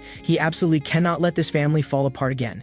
He will do everything in his power to protect this home. Just moments ago, I noticed Mom's hands covered in scars, and Dad's are the same. It appears both of them, like me, bear hands full of battle marks. I vow silently in my heart that I will never leave them again. I will use all my strength to restore our family to how it once was. At this moment, the light above our heads suddenly goes out. As the light goes out, my mind seems to waver for a moment. I know that person is about to appear again. Dad and Hante-san look puzzled. What's happening? Is there a power outage? The next second, just as I suspected, the cloaked man's face materializes beside me. This makes me feel this person is truly too annoying. The cloaked man repeats the words he spoke before. I will not let you escape, seed of the abyss. However, I quickly notice this time differs from before. He actually speaks words beyond his usual script. I finally found you. At this moment, Mom cannot see this cursed person at all and simply stares at the extinguished light bulb, and she is puzzled. The next moment, the cloaked man's eyes widen sharply. Then he vanishes from my shoulder. Although it appears like dispersion, I sense he has merely left my body. The instant the head disappears, the cloaked man's figure appears behind me. Long time no see, seed of the abyss. This makes things become interesting. He has actually regained self-awareness. I wonder whether his current form is illusory or physical. I carefully sense the cloaked man's presence. Although I feel nothing, I believe he hasn't materialized. This must still be an illusion. I plan to deal with it after I finish my current matters. Unexpectedly, the cloaked man slowly extends his hand. Are you trying to pretend you can't hear me? You think this is an illusion? Ordinary people truly love deceiving themselves. Immediately, the cloaked man covers my eyes with both hands. Today you'll taste the price of arrogance. When he removes his hands, my eyes transform into a mass of black mist, and I can see nothing. At this moment, the black mist continuously emanates from my eyes, spreading across my entire body. I cannot see now, which proves he is not an illusion. What I don't know is that this scene leaves all three people present completely stunned. Mom hastily asks me what's wrong, why so much black mist is appearing around my body. Dad quickly notices something wrong. Your eyes have turned into a mass of black mist. I can't see your whites or pupils at all. What on earth has happened? Mom immediately uses her purification ability, attempting to remove the abnormality from my body. However, she quickly realizes something is wrong. Her system displays a message. Your target is not affected by any curse, therefore this skill is ineffective. However, the situation before her eyes is clearly abnormal. I curse myself for being a complete fool. I was truly careless just now, resulting in my current blindness. Fortunately, my perception hasn't disappeared. The next moment, I subtly brace my stance. I absolutely cannot let my parents be placed in danger. My figure instantly rushes from my position and seizes the cloaked man's throat. The others are startled by my action. They can only see me swinging my fists in the air and nothing else. The cloaked man laughs loudly. Are you afraid? If you have the ability, strangle me then. Dad's expression at this moment is extremely anxious, his mind filled with confusion. Son, is there an enemy nearby? Why haven't I seen anything? Mom hasn't seen anything either. I don't answer my parents' questions, but instead glare at the cloaked man with killing intent. "Why do you keep pestering me, coward?" Hearing the word coward, the cloaked man nearly laughs aloud. "Don't misunderstand. I am no coward. Come to think of it, I haven't introduced myself yet. I am from the noble Azer clan. I am Fordel, god of darkness. The reason he keeps pestering me is because I absorbed the black crystal in the abyss. That is the divine power the Acer left in the abyss. Strictly speaking, that is his domain of darkness. When I was in the abyss, the messengers of God were monitoring me. Because I left the abyss without authorization, those messengers have begun gathering. He tells me to return to the abyss with him immediately. After hearing his account, those so-called messengers of God are likely the Eslar that Mom mentioned. At this moment, Dad is already prepared to draw his blade. Although he doesn't know what's happening, he can sense the cloaked man is a dangerous figure. We must kill him. However, Mom stops him. "Let's observe first." A cold laugh escapes my mouth. "Even a god like you was defeated by me. What qualifications do you have to make me return? Don't think a mere few Eslar can do anything to me. If you push me too far, whether messengers of God or gods themselves, I'll kill them all." My words truly anger the cloaked man. "Don't get carried away just because you won against me once by luck. The other Eslar far surpass my current strength. You underestimate them far too much. I could even take your power without the slightest effort." His words surprised me somewhat. I didn't expect such an arrogant person to actually admit he's inferior to the Eslar. But why should I believe his words? The cloaked man laughs loudly. "Don't blame me for not warning you. Everything I'm doing now can be said to be for your benefit. You foolish commoner, you don't believe me, do you? When the blood rain begins to fall upon this land, you will regret everything you've done." His words make me hesitate. I have no reason to believe him, but believing him might be the only thing I can do. I don't know what to do now. Even now I remain uncertain about my own strength and whether I can defeat the Eslar. At this moment, we both hear movement outside the door. Someone appears to be entering. Before seeing the person, we hear their voice. A deep incantation accompanied by golden light resonates within the room. The next moment, a terrifying power seems to erupt from outside the door, shining upon the cloaked man's figure, causing him to cry out in pain. Simultaneously, the mist over my eyes slowly begins to dissipate. The cloaked man's figure seems pinned in place by a binding force.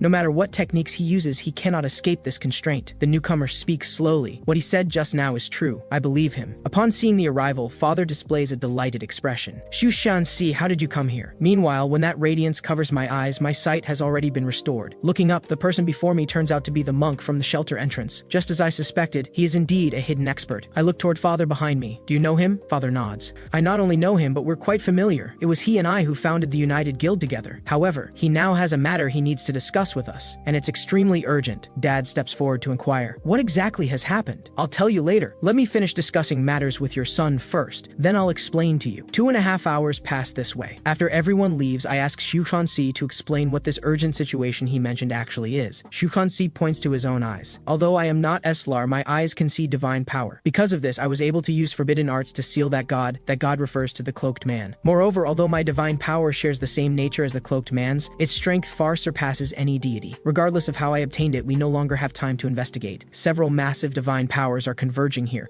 so we must quickly discuss countermeasures. The reason they're coming here is most likely because they covet my power, although I don't know what transpired between you and that deity. His words are true. However, you cannot return to the abyss, because what lurks within the tower poses a far more troublesome threat than the Eslar. He attempts to deceive you and drag you back to the abyss solely to reclaim your divine power. What you must do at this moment is leave here and join the military." Xu Hansi's words provoke my aversion. "You want me to join the military? You mean those people who once tried to bomb me to death?" Hearing this, Xu Hansi laughs heartily. "The current military may indeed be so, but there is one person among them worthy of your trust. As long as you officially join the military, the Eslar won't dare move against you easily. Let's not discuss joining the military first. If I leave here, how can I ensure my parents' safety?" He reassures me. "The Eslar follow an unwritten rule. They won't easily involve ordinary civilians. It is precisely due to this convention that the alliance continues to exist." The next moment, Xu Hansi instantly releases his aura, countless points of light emanating from his body. Most importantly, with me present, they won't act rashly. After all, the Latan people's power equals that of the Eslar. As long as they're not foolish, they won't dare touch your parents or anyone else here. Meanwhile, in another location, within Tiger Roar Guild's conference room, several people stand gathered here with displeasure. What a meaningless mission. To think they've assembled the four of us for someone who doesn't even have the system, according to intelligence. That white-haired youth is Choi Jinhan's son who disappeared years ago. He probably succeeded in entering a tower by luck. For trash like this, leaving it to Fai Long alone would suffice. There's no need to assemble all four of us. Bai Yi's words greatly displease Fai Long. "Why should this trash be assigned to me? Why don't you handle it yourself?" Just as as the two are about to erupt into conflict, a hand rests on Fei Long's shoulder. The blue-haired woman shakes her head, signaling him to stop arguing and follow the boss's arrangements. This woman is Athena, also an Eslar member. The man seated at the front speaks slowly. I will also participate in this operation. This causes them to display shocked expressions. Even the boss is making a move. This is a direct order from Zeus. We must eliminate the child named Yukdu. Additionally, Tower 16 near Shelter 6 is about to activate. This is the benefit of clearly controlling a tower. The stubborn alliance refused Tiger Roar's proposal and plans to proceed with their own plan. Therefore, this time we must eliminate not only Yukdu, but also his parents who formed the alliance. Infinite killing intent erupts from the boss's eyes. No one can refuse Zeus's command, and we must resolve this matter perfectly. Do you hear me? This is the boss of Tiger Roar Guild, named Licht, level 118, who has inherited the divine power of Zeus. On the other side, we have also made thorough preparations and arrangements. Xiushensi tells me to go to command and find Park Soo-jin. He indicates that Park Soo-jin is an old acquaintance of his and will certainly take good care of me, so I can go find her with confidence. Additionally, if battle breaks out, please be sure to watch for that curse master. Once the curse formation activates, even Tiger Roar cannot interfere. Mom smiles at me. The alliance stands guard here. You can go with peace of mind. Your father and I are also very strong. Nothing will happen. I nod, indicating I understand. However, I always feel a sense of unease in my heart. Is it because I've just reunited with my parents and don't want to leave? 15 minutes later, Xiushensi sits quietly at the main gate, waiting for those who should come. The next second, the leaves in the courtyard move without wind, sounding particularly eerie. This signifies the calm before the storm is about to break. At the same time, Xiushensi immediately senses something wrong. Extremely powerful divine power and killing intent spread from within this courtyard. It appears they've arrived. Immediately after, pitch black divine power bursts in from outside the gate. Looking carefully, 4 figures stand at this entrance. Each person's aura is immensely powerful. It appears they are all Eslar. Such a fierce attack rushes in from outside, but Xiushensi remains completely calm. Supporting himself with one hand on the ground, he instantly releases the golden bell barrier. The instant this black mist contacts the barrier, it all rebounds, completely unable to penetrate this shield. Behind Xiushensi stand my parents and Han Tae-san. All of them are shocked by this aura. After a brief greeting, all 4 Eslar enter, their eyes filled with killing intent. This scene truly terrifies Xiushensi. He never expected Tiger Roar Guild would actually deploy all 4 Eslar. However, this is not all. Behind them, another figure appears. Upon seeing this figure's appearance, they all bow respectfully. One can clearly see how high this person's status is in their hearts. This person who appears is none other than Licht, the boss of Tiger Roar and the world's strongest hunter. This makes Xiushensi sense grave danger. Even Licht has come. This matter likely bodes extremely ill. Licht orders Bai Yi to begin. The next second, Bai Yi waves his hand broadly, and black energy emanating from his hand rushes forward. Everyone present is stunned by this momentum. This black mist transforms into demon-like faces and reaches toward father. Dad senses trouble. All Alliance members' positions have been detected by that specter. Even stealth units have been discovered by them. Such perfect detection leaves nowhere to escape. Then Dad activates Eye of Detection. This detection leaves him utterly shocked. Each person has actually surpassed level 100. Our side's combat levels are mostly 60 to 75, completely incomparable to those on the opposing side.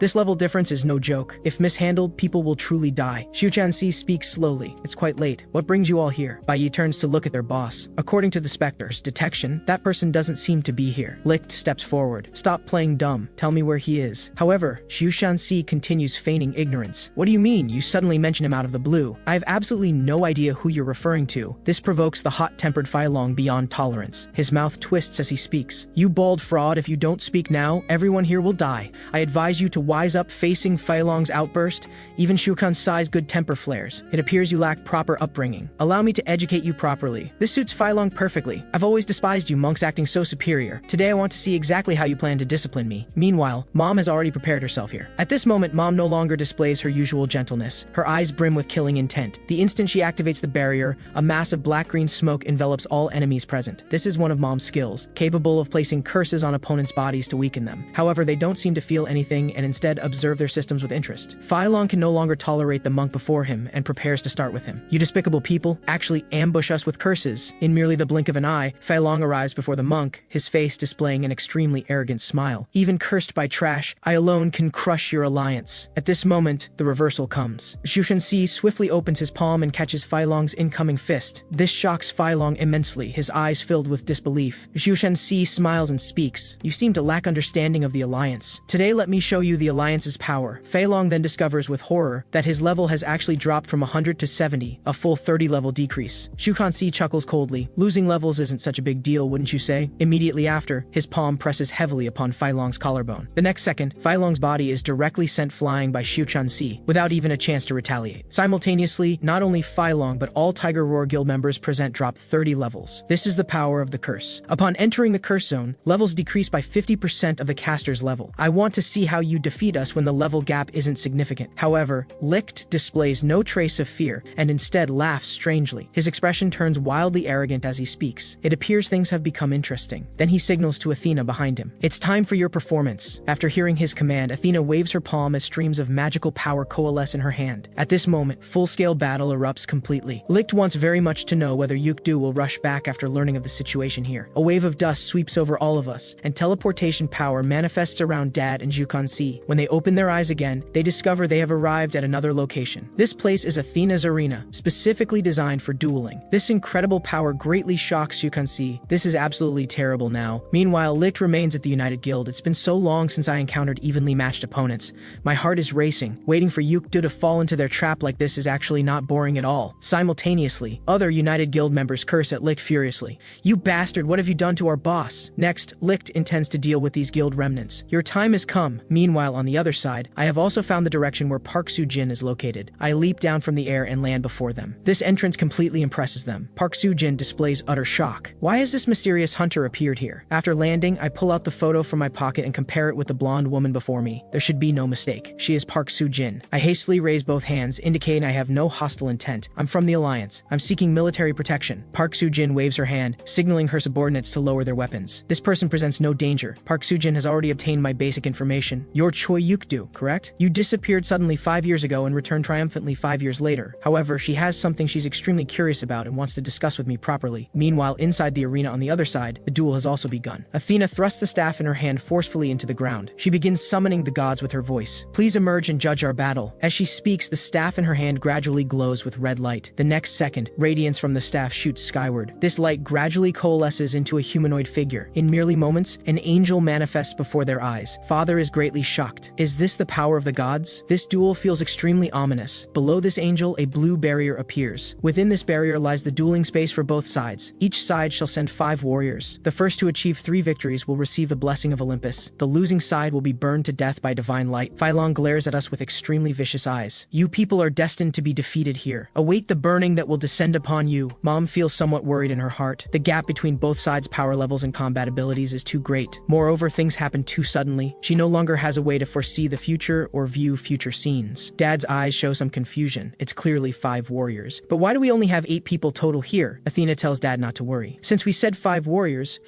will certainly appear. As for the remaining 2 warriors, they're probably still on the road. Although they'll be late, they absolutely won't be absent. Moreover, they are the protagonists of this decisive battle. At this moment, Fai Long can hardly wait to deal with our side. Who wants to come up first to die? I'll accompany you. Everyone on our side has received notification that entering the battlefield now will initiate the decisive battle. Dad glances at Fai Long across from him. This punk really looks like he's asking for a beating. Let me deal with him. However, Xu Shanxi's figure blocks his path. This situation occurred entirely because my judgment was lacking. Therefore, I must take responsibility for securing victory in this match. Dad pats his shoulder, telling him not to worry too much. Unexpected things happen in everything. There's nothing you could do about that. Just staying by my side is enough. This isn't your responsibility. Because my wife's curse lowered their levels, we still have a chance in one-on-one situations. So let me handle this match. Even Hante-san beside him agrees. Moreover, she isn't suited for combat. We only need to secure 3 victories. I believe in the boss's strength. He will definitely defeat the opponent. However, Xu Kansai merely chuckles. You probably don't know one thing yet. That person named Fai Long across from us is no simple matter. When he raises his head again, his eyes become extremely serious. That person is Tiger Roar Guild's fiercest existence. Fighting above his level is as simple as eating and drinking for him. After becoming a messenger of God, relying on overwhelmingly powerful divine skills, he single-handedly defeated a guild with 3 F5 members. Most critically, he didn't even suffer serious injuries. Therefore, this battle is best fought by me because I have a strategy to win one arena match. With that, he steps into the battlefield without looking back. Leave the first match to me with confidence. I absolutely will not disappoint you. When his foot enters the battlefield, he discovers no particular sensation. At this moment, the first arena match is about to begin. The combatants from both sides represent each side's most powerful forces. Zhu Shanxi's gaze becomes extremely sharp. Let me face you. Don't you dare disappoint me. He is provoking his opponent. Only by making his opponent lose rationality can he increase his chances of victory. Just as Xiu Chunxi predicted. Upon hearing these words, Fai Long displays furious anger. "You bastard, don't be too arrogant." Athena in the sky above waves her hand broadly. "Both sides take your positions. The first arena match officially begins." The moment Athena announces the start of the match, a terrifying aura emanates from Fai Long's body. In the next second, he charges towards Xiu Hunsi at blazing speed. "You wretched monk, spare me your nonsense and see if you can block this punch." However, the monk blocks all of his attacks. No matter how fast Fai Long moves, he cannot reach the monk's vital points. Dad and his team witness everything happening in the battlefield. The speed of both fighters is almost too fast for his eyes to follow. At this moment, Fai Long seems overly excited. "Those moves were just appetizers. Now you should use your full strength to block my attacks." The moment his words fall, Xiu Chunxi catches his fist. This excites Dad tremendously. It appears that Xiu Shenxi's speed surpasses Fai Long's, and winning the first round seems certain. At this moment, a sinister and terrifying aura emanates from Fai Long's body. The expression on his face shows no concern whatsoever about his hand being caught. Xiu Shenxi's expression changes drastically. Something is wrong with this guy. How did his combat power suddenly surge so much? With that said, Xiu Shenxi swings his hand forcefully. Regardless of anything else, he must injure his opponent first. After striking with his palm, Xiu Shenxi's figure retreats more than 10 meters. He must maintain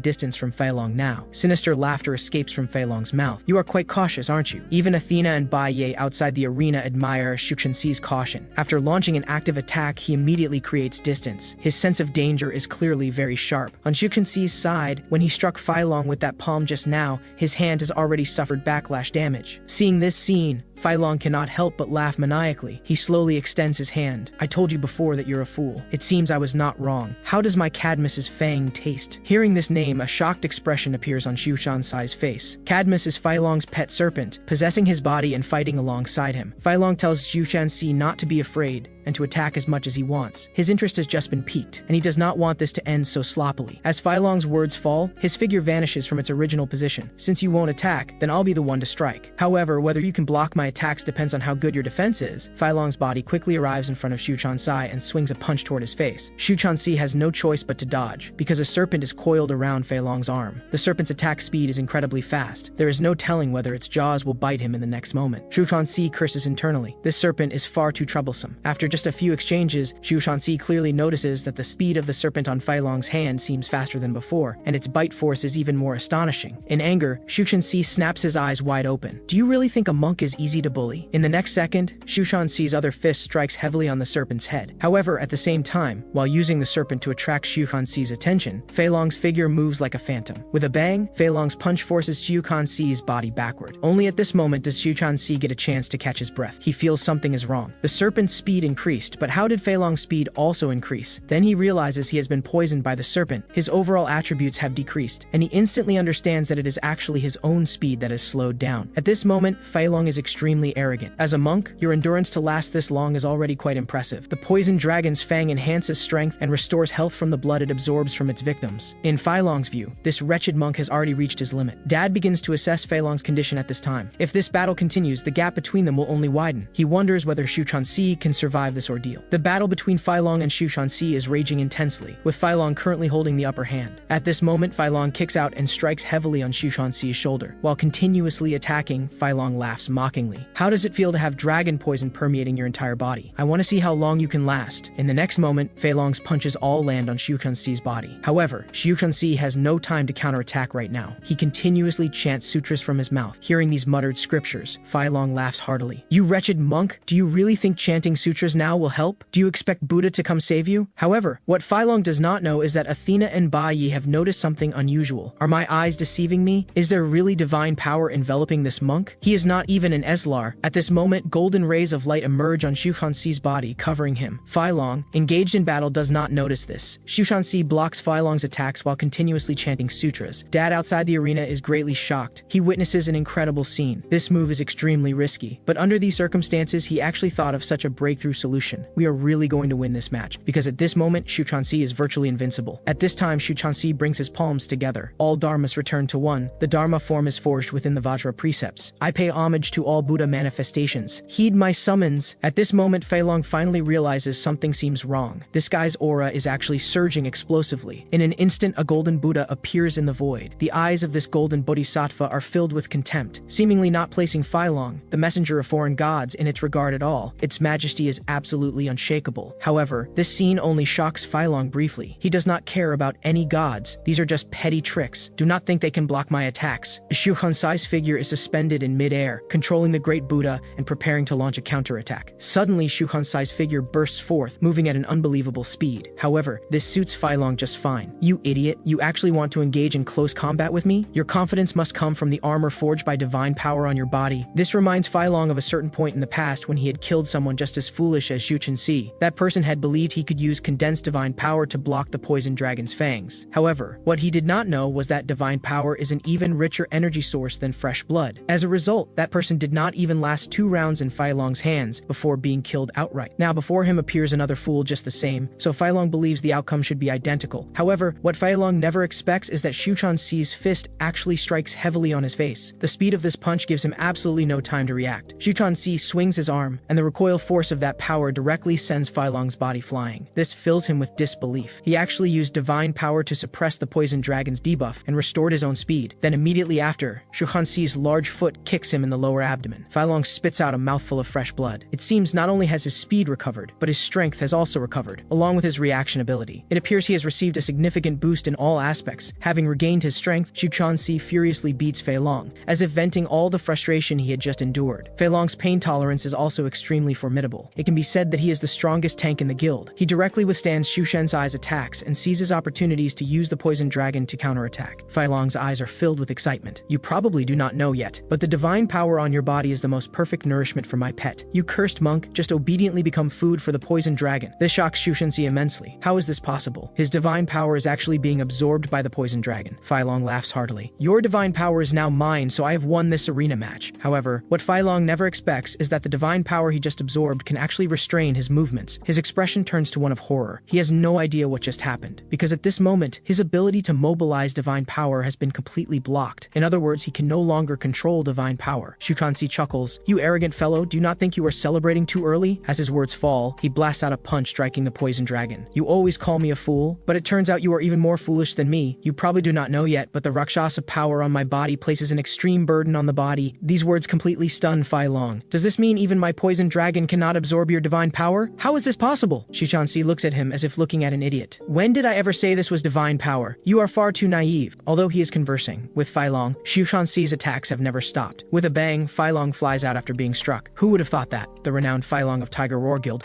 would actually be beaten up by a monk? If word got out, probably no one would believe it. Mom outside the arena calmly watches this scene. It seems the battle between Xu Chenxi and Fai Long should be secured. Mom previously could not understand Xu Chenxi's feelings about why he wanted to transform into a Rakshasa. This not only prevents him from ever becoming an Eslar, but even the power on his body will be limited to the strength of his physical body. Moreover, the karma of that power is extremely strong and difficult to control. He must regularly accumulate merit to maintain this power. Only meditative power can prevent karma from devouring him. Karma refers to cause and effect. Fai Long has already absorbed karma beyond his control. For him, even moving a muscle will become extraordinarily difficult. At this moment, Xu Chenxi, believing the outcome is decided, brings his palms together and bows to him. However, his words are not polite in the slightest. It seems your frequent evil deeds have left you without any meditative power, which is why you cannot possibly control my karma. Dad laughs heartily. I told you all to rest assured. Xu Chenxi is very powerful. If he says he can win, he will definitely win this round. On the other side, Athena and Bai Ye are also extremely surprised. They had no idea such power existed. However, with just this little trick alone, it is not enough for him to win this battle. If this is all there is, then they are greatly underestimating us Eslars. At this moment, Fai Long props himself up with one hand, trying to rise from the ground. In the next second, he uses all his strength and finally regains control of his body. However, Fai Long is now extremely weak, and his divine power cannot even maintain the poison dragon's form. His eyes burst with towering rage. If that is the case, then at worst we will fight to the death. No matter what, he absolutely cannot lose this match. Suddenly, Fai Long grabs with both hands and tears open the mouth of the poison dragon on his shoulder. I will go all out one last time. Prepare to die, wretched monk. Afterwards, Xu Chenxi sees a large mass burst forth from Fai Long's body. Just a single drop of the poison dragon's blood falling to the floor causes a large amount of pink smoke to rise. Seeing this situation, Xu Chenxi immediately covers his mouth and nose and holds his breath. This blood actually contains lethal poison. This forces him to be careful. Looking up, he sees that a large amount of mist has already dispersed throughout this space. Xu Chenxi hears a thunderous sound, which instantly sharpens his gaze. Dad and Hante-san outside the arena are extremely shocked.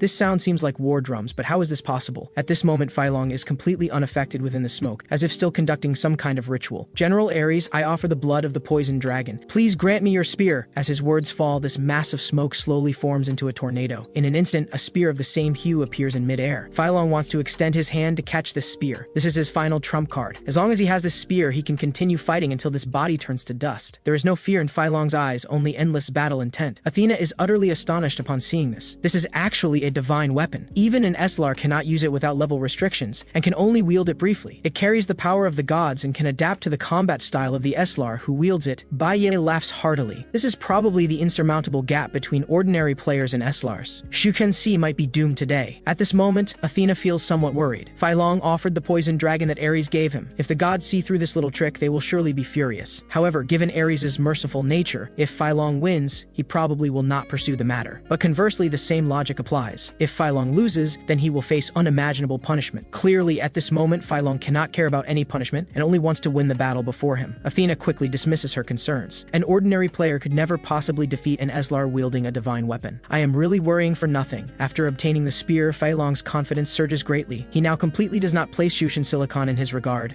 and his strength has also received a certain boost. Next is the time for him to begin his counterattack. Shu Chen-si is greatly startled. Does he intend to engage in close combat again? However, in the next second, Shu Chen-si actually cannot see the spear in Fai Long's hand. Although he cannot see Fai Long's weapon, Shu Chen-si understands one thing: he must maintain distance from him. As long as he creates a certain distance, Fai Long should not be able to reach him. However, as this thought occurs to him, a spear attack slashes across his cheek. This shocks Shu Ken-si's expression immensely. Do you think this is over now? My next attacks will be even more fierce. You wretched monk, explode for me! As Fai Long's voice falls, sure enough, an explosive sound rings beside Shu Ken-si's ear. This explosion catches Shu Ken-si somewhat off guard. Fortunately, he senses something wrong and blocks it in time with an incantation. However, he feels that the spear is also covered with a corrosive effect similar to the poison dragon. The system notification he receives states that due to the corrosive effect of Ares' blood, his defense has decreased by 50%. That is 50%. In other words, Shu Ken-si's defense has now been reduced by half. At this moment, Fai Long walks leisurely towards Shu Ken-si. I presume your armor should be broken now. Let us see how you defend next. In the next moment, Fai Long moves like lightning, rapidly approaching Shu Ken-si. After reaching him, he swiftly swings a punch, but Shu Ken-si cleverly dodges it. However, although he evades the punch, this does not mean Shu Ken-si can dodge the spear's attacks. Shu Ken-si's eyes are filled with shock. He can actually launch spear spikes from various parts of his body. How can I fight this? If he had not previously weakened Fai Long's abilities, he would probably be dead by now. Shu Ken-si seizes the opportunity and swiftly strikes out with a palm. However, the power of this strike is completely negligible and is easily evaded by Fai Long. However, Shu Ken-si also takes this opportunity to quickly create distance from Fai Long. Right now, he still does not know what the maximum range of the spear's attack is. At this time, Shu Ken-si slowly raises his hand and continuously chants, "May the three realms be purified, all conflicts be cleansed, and blazing karmic sins be eliminated." Fai Long laughs maniacally. Is this your limit? As he speaks, he even uses his fingernails to slash open his palm, letting his fresh blood spray out. Within just a few seconds, a large amount of fresh blood flows from Fai Long's wound. Do not think keeping your distance will save you. Now I am going to extend my attack range. Let us see how you handle this. To Fai Long's provocation, Shu Ken-si pays no attention whatsoever. He continues to silently recite the mantra. Soon, Fai Long witnesses something that shocks him immensely. Above Fai Long, a magical formation envelops his entire body. The golden light seems to imprison him, with an immense pressure threatening to crush his form.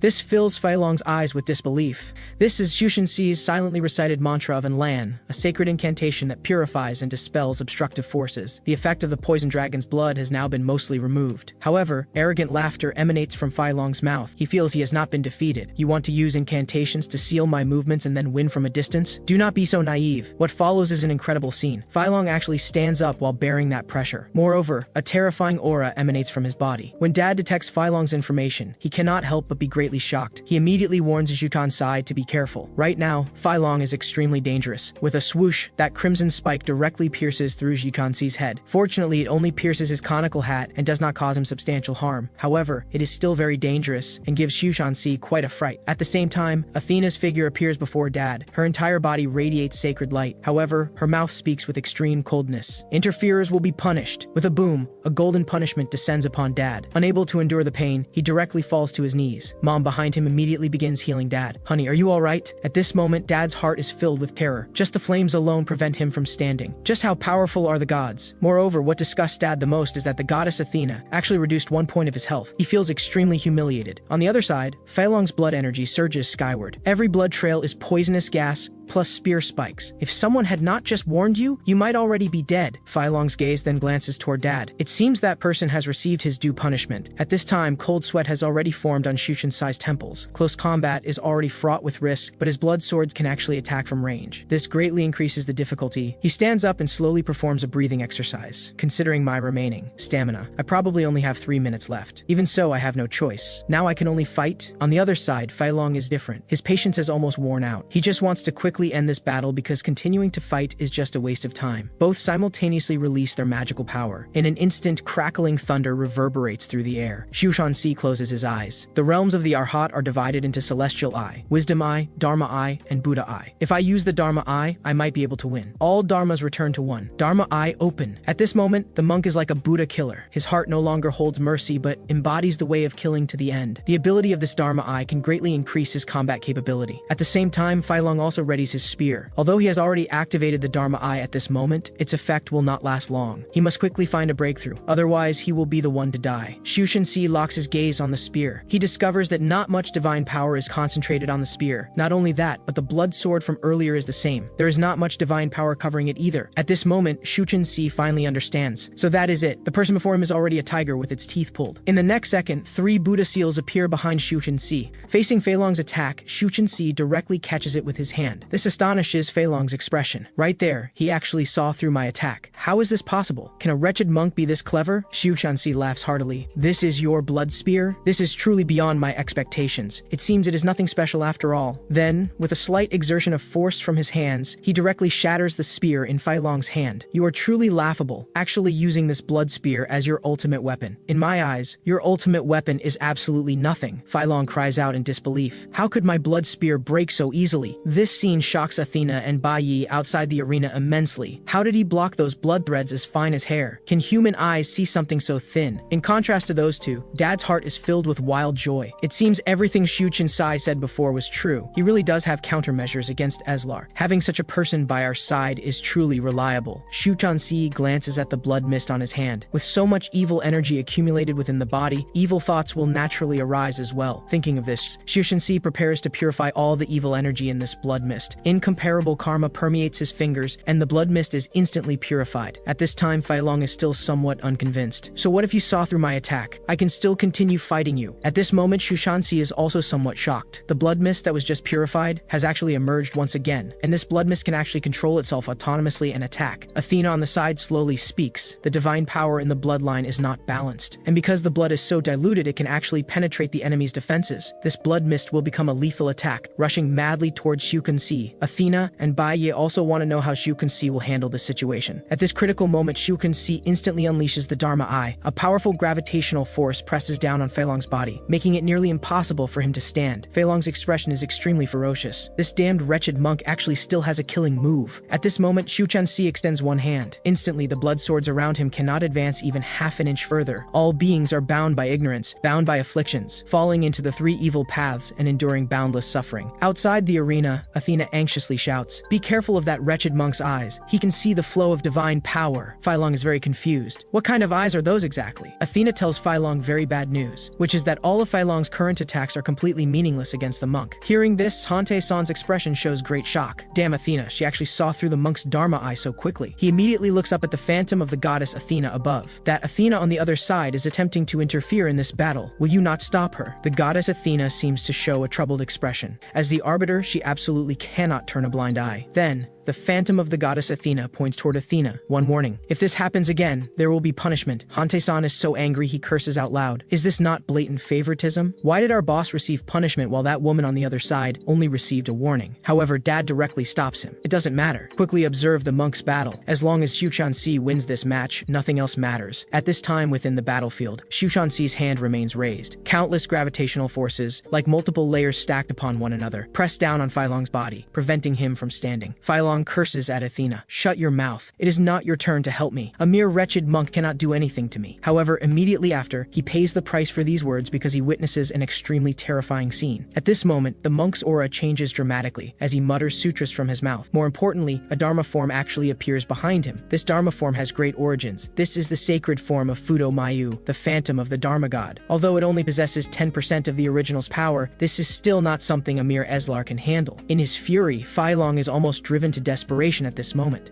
Damn, wretched monk. Why do you constantly have trump cards emerging? Xu Chanxi does not pay him any attention and continues chanting sutras. If this sutra is recited, he will manifest before us, removing obstacles and granting peace. If sentient beings sincerely recite my name. Just like this, Xu Chanxi continues devoutly chanting the summoning sutra. This is the sutra that all monks learn first, but this does not mean it is weak. On the contrary, through manifestation, Fudo Mayu's attack power and defense can be enhanced by more than double. To accomplish this requires immense talent and perseverance. As long as he completes the recitation of this sutra, he can obtain 10% of the original's power. However, this sutra requires 30 seconds. During this period, he absolutely cannot be distracted in the slightest, otherwise all previous efforts will be wasted. Little does he know, at this moment, Fai Long's face has already twisted with rage. His body begins to secretly exert force, trying to break free from this gravitational hold. However, just as he is about to stand, Xu Kanxi's hand presses down lightly, and Fai Long kneels before him once again. Xu Kanxi's heart is immensely satisfied. When his eyes look toward Fai Long, they reveal a mocking gaze. Reciting sutras for 30 seconds in front of an enemy is simply the ultimate humiliation. The clever Fai Long thinks of a foolish move, which is to tear open his own flesh and blood, letting fresh blood flow out to launch a sneak attack on Xu Chanxi. When his blood flows onto the ground, it rushes towards Xu Chanxi at extreme speed, attempting to interrupt his recitation. Seeing this scene, Athena cannot help but worry. This is truly an idiot. He could have broken the seal and then disrupted the sutra, but now he is actually doing meaningless things. Fai Long's attacks now cannot harm Xu Chanxi at all with the Dharma Eye activated.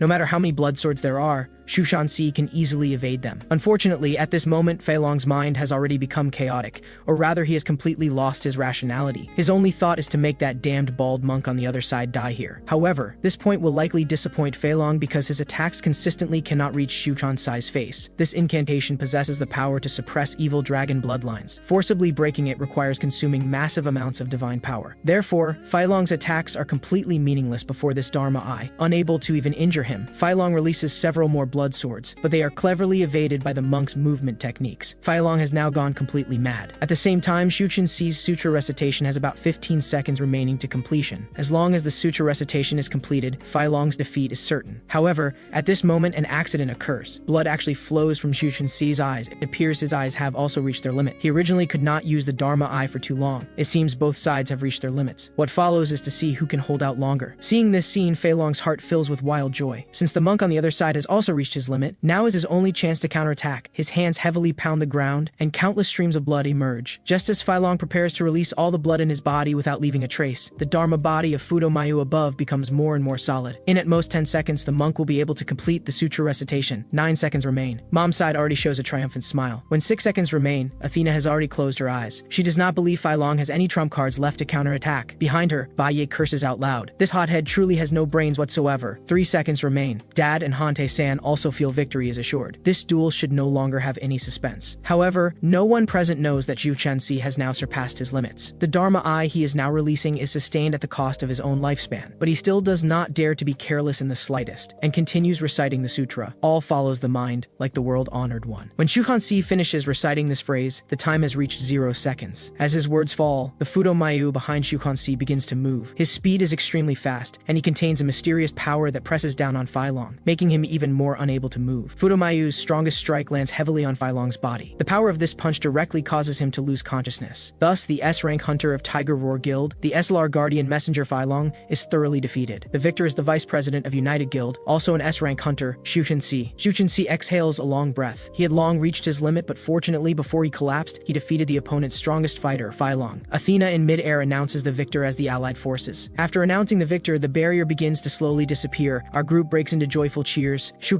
Sai bows to everyone. My abilities are limited. I was fortunate enough to defeat the opponent Fai Long, which truly fills me with shame. However, fortunately I did not disappoint everyone. Athena's Phantom addresses the crowd with an announcement. The winner of the first finals match is the United Guild. After Fai Long teleports out, Athena begins healing his injuries. Fai Long's body proves remarkably resilient, healing completely in just over 10 minutes. At this moment, Athena speaks to him with an icy tone. It's time you trained harder. You couldn't even handle a monk. What a disgrace. Neither of them notices that a pair of feet has appeared behind Fai Long. Upon sensing the auras of these two figures, Fai Long's eyes fill with shock. One wields a long sword, the other holds a long whip. They feel ashamed of Fai Long's defeat, so they intend to teach him a harsh lesson. Fai Long repeatedly apologizes, promising he will never lose again. However, his apologies prove utterly useless. A thunderous roar silences him. Shut your mouth. Failure is failure. No reasons, no excuses. Mockery spreads across their faces. Father sent us a message expressing his deep disappointment in your performance. Now you have the honor of being executed by us. Our weapons will claim a portion of your power. Terror fills Fai Long's eyes, but he remains helpless, forced to passively accept his punishment. The next moment, the shadowy figure behind him viciously lashes the whip against Fai Long's body. These strikes draw blood, sending chills down Choi Jin-han's spine as he watches. Is this how they treat their own allies? After beating him for over 10 minutes, they finally stop. Father shows mercy today. This ends here. If you disappoint Father again, come prepared to lose your head. Fai Long now hangs on by a thread, considering their weapons are divine weapons. Before departing, they leave him with a cold watch yourself and vanish from this space. After they leave, resentment burns in Fai Long's eyes. That damn monk is to blame. I'll kill him eventually. In stark contrast, the monk receives praise from everyone after winning his match, while Fai Long endures a brutal beating. Laughter interrupts Fai Long's thoughts. You probably won't get that chance because I'm up next. With a wave of his palm, purple-black energy materializes in his hand, slowly condensing into a black scythe. His claim about no chance stems from his certainty that Tiger Roar Guild will win, and the loser will burn alive in Hades' eternal hellfire. Next up, someone from our side will face him. Choi Jin-han ponders for a moment, sensing this person's aura rivals Fai Long's strength, so he decides to take this match himself. As Choi Jin-han steps into the arena, his wife hands him a sachet. Take this with you. Your opponent is Eslar the Death God. He has inherited at least 60% of the Death God's power, so his attacks will definitely target the soul. This might help. He accepts the item from his wife. If you're giving this to me, it must be crucial. Behind them, Shikansi and Hante-san shout their rallying cry. United Guild will prevail. Choi Jin-han responds with determination. I'll finish him and return immediately. The next second, Choi Jin-han strides boldly toward the battlefield's center, his silhouette carrying the spirit of a warrior marching toward his fate with unwavering resolve. As a warrior, Choi Jin-han can release sword energy to suppress distant enemies, but this requires charging time. In one-on-one combat, close quarters fighting represents his optimal strategy. Choi Jin-han mentally rehearses the battle sequence. First, he will use Flash Step to close the distance, then unleash continuous killing strikes to prevent counterattacks. Third, identify the opponent's weakness and deliver a decisive finishing blow. He names this plan the three-step assassination method. This approach represents the simplest yet most effective tactic. At this moment, ghostly shadows emerge from Baiye's body, swirling around him. Athena's phantom in midair waves her hand. Warriors, take your positions. This match begins now. The instant the match starts, Baiye swiftly swings his scythe, and countless ghost shadows rush toward Choi Jin-han. Choi Jin-han focuses completely. Following the first step of his three-step method, he will use Flash Step to phase through the spirits and analyze his opponent's movements. With this thought, he rapidly slashes left and right, creating an X pattern that carves a path through the evil spirits. Witnessing this, Baiye feels somewhat surprised, appears to be just another conventional, predictable swordsman. As Baiye speaks these words, Choi Jin-han's figure already appears behind him, hand positioned for an Iaijutsu strike. Yet Baiye seems completely unfazed, his face maintaining an expression of absolute control. With a sharp zing sound, Choi Jin-han's blade slashes horizontally, cleaving Baiye's body in two. The strike's power proves devastatingly fierce, giving Baiye no time to react. However, shock fills Choi Jin-han's mind, as his hands detect no sensation of cutting solid matter, meaning his strategy has failed. The figure he just struck turns out to be a ghost shadow clone. Undeniably, Choi Jin-han has missed a golden opportunity and exposed his trump card to the enemy. Choi Jin-han curses under his breath, damn it. Dozens of evil spirits materialize behind him, lunging toward him. The spirits instantly form a black mist tornado, engulfing Choi Jin-han's body. However, Baiye knows this tornado cannot contain him, so he continuously retreats. Just as Baiye predicted, Choi Jin-han casually swings his blade once and carves an escape route. After emerging from the tornado, Choi Jin-han does not pause but charges directly toward Baiye's true body. He must win quickly and eliminate this opponent. A hint of amusement crosses Baiye's face. I thought you might be intelligent, but you're even more foolish than Fai Long. Seems this is the extent of your ability. The moment Baiye finishes speaking, Choi Jin-han instantly cleaves with his sword, again splitting his body in two. Regrettably, Choi Jin-han falls for the same trick. His attack once again strikes a ghost shadow clone, meaning both of his attacks have failed to harm Baiye's true body. Choi Jin-han's hearing proves extremely sharp, constantly tracking Baiye's voice. He quickly locks onto the true body's direction once more. At this point, Choi Jin-han resembles a tireless bee, continuously cutting down Baiye's ghost shadow clones, but each strike proves futile. Choi Jin-han nearly wins the match by making Bai Ye laugh himself to death. I've never encountered such a foolish swordsman. Don't you realize my ghost shadow clones are endless? After speaking, Bai Ye summons dozens more clones, appearing before Choi Jin-han. Go ahead and guess which clone is actually my true body. Bai Ye exhales a breath of mist toward Choi Jin-han. A warrior who cannot even see his enemy holds no value whatsoever. You cannot win this match. Choi Jin-han's eyes sharpen intensely. Since those techniques proved ineffective, I have no choice but to use that move. The next second, Choi Jin-han assumes a peculiar stance,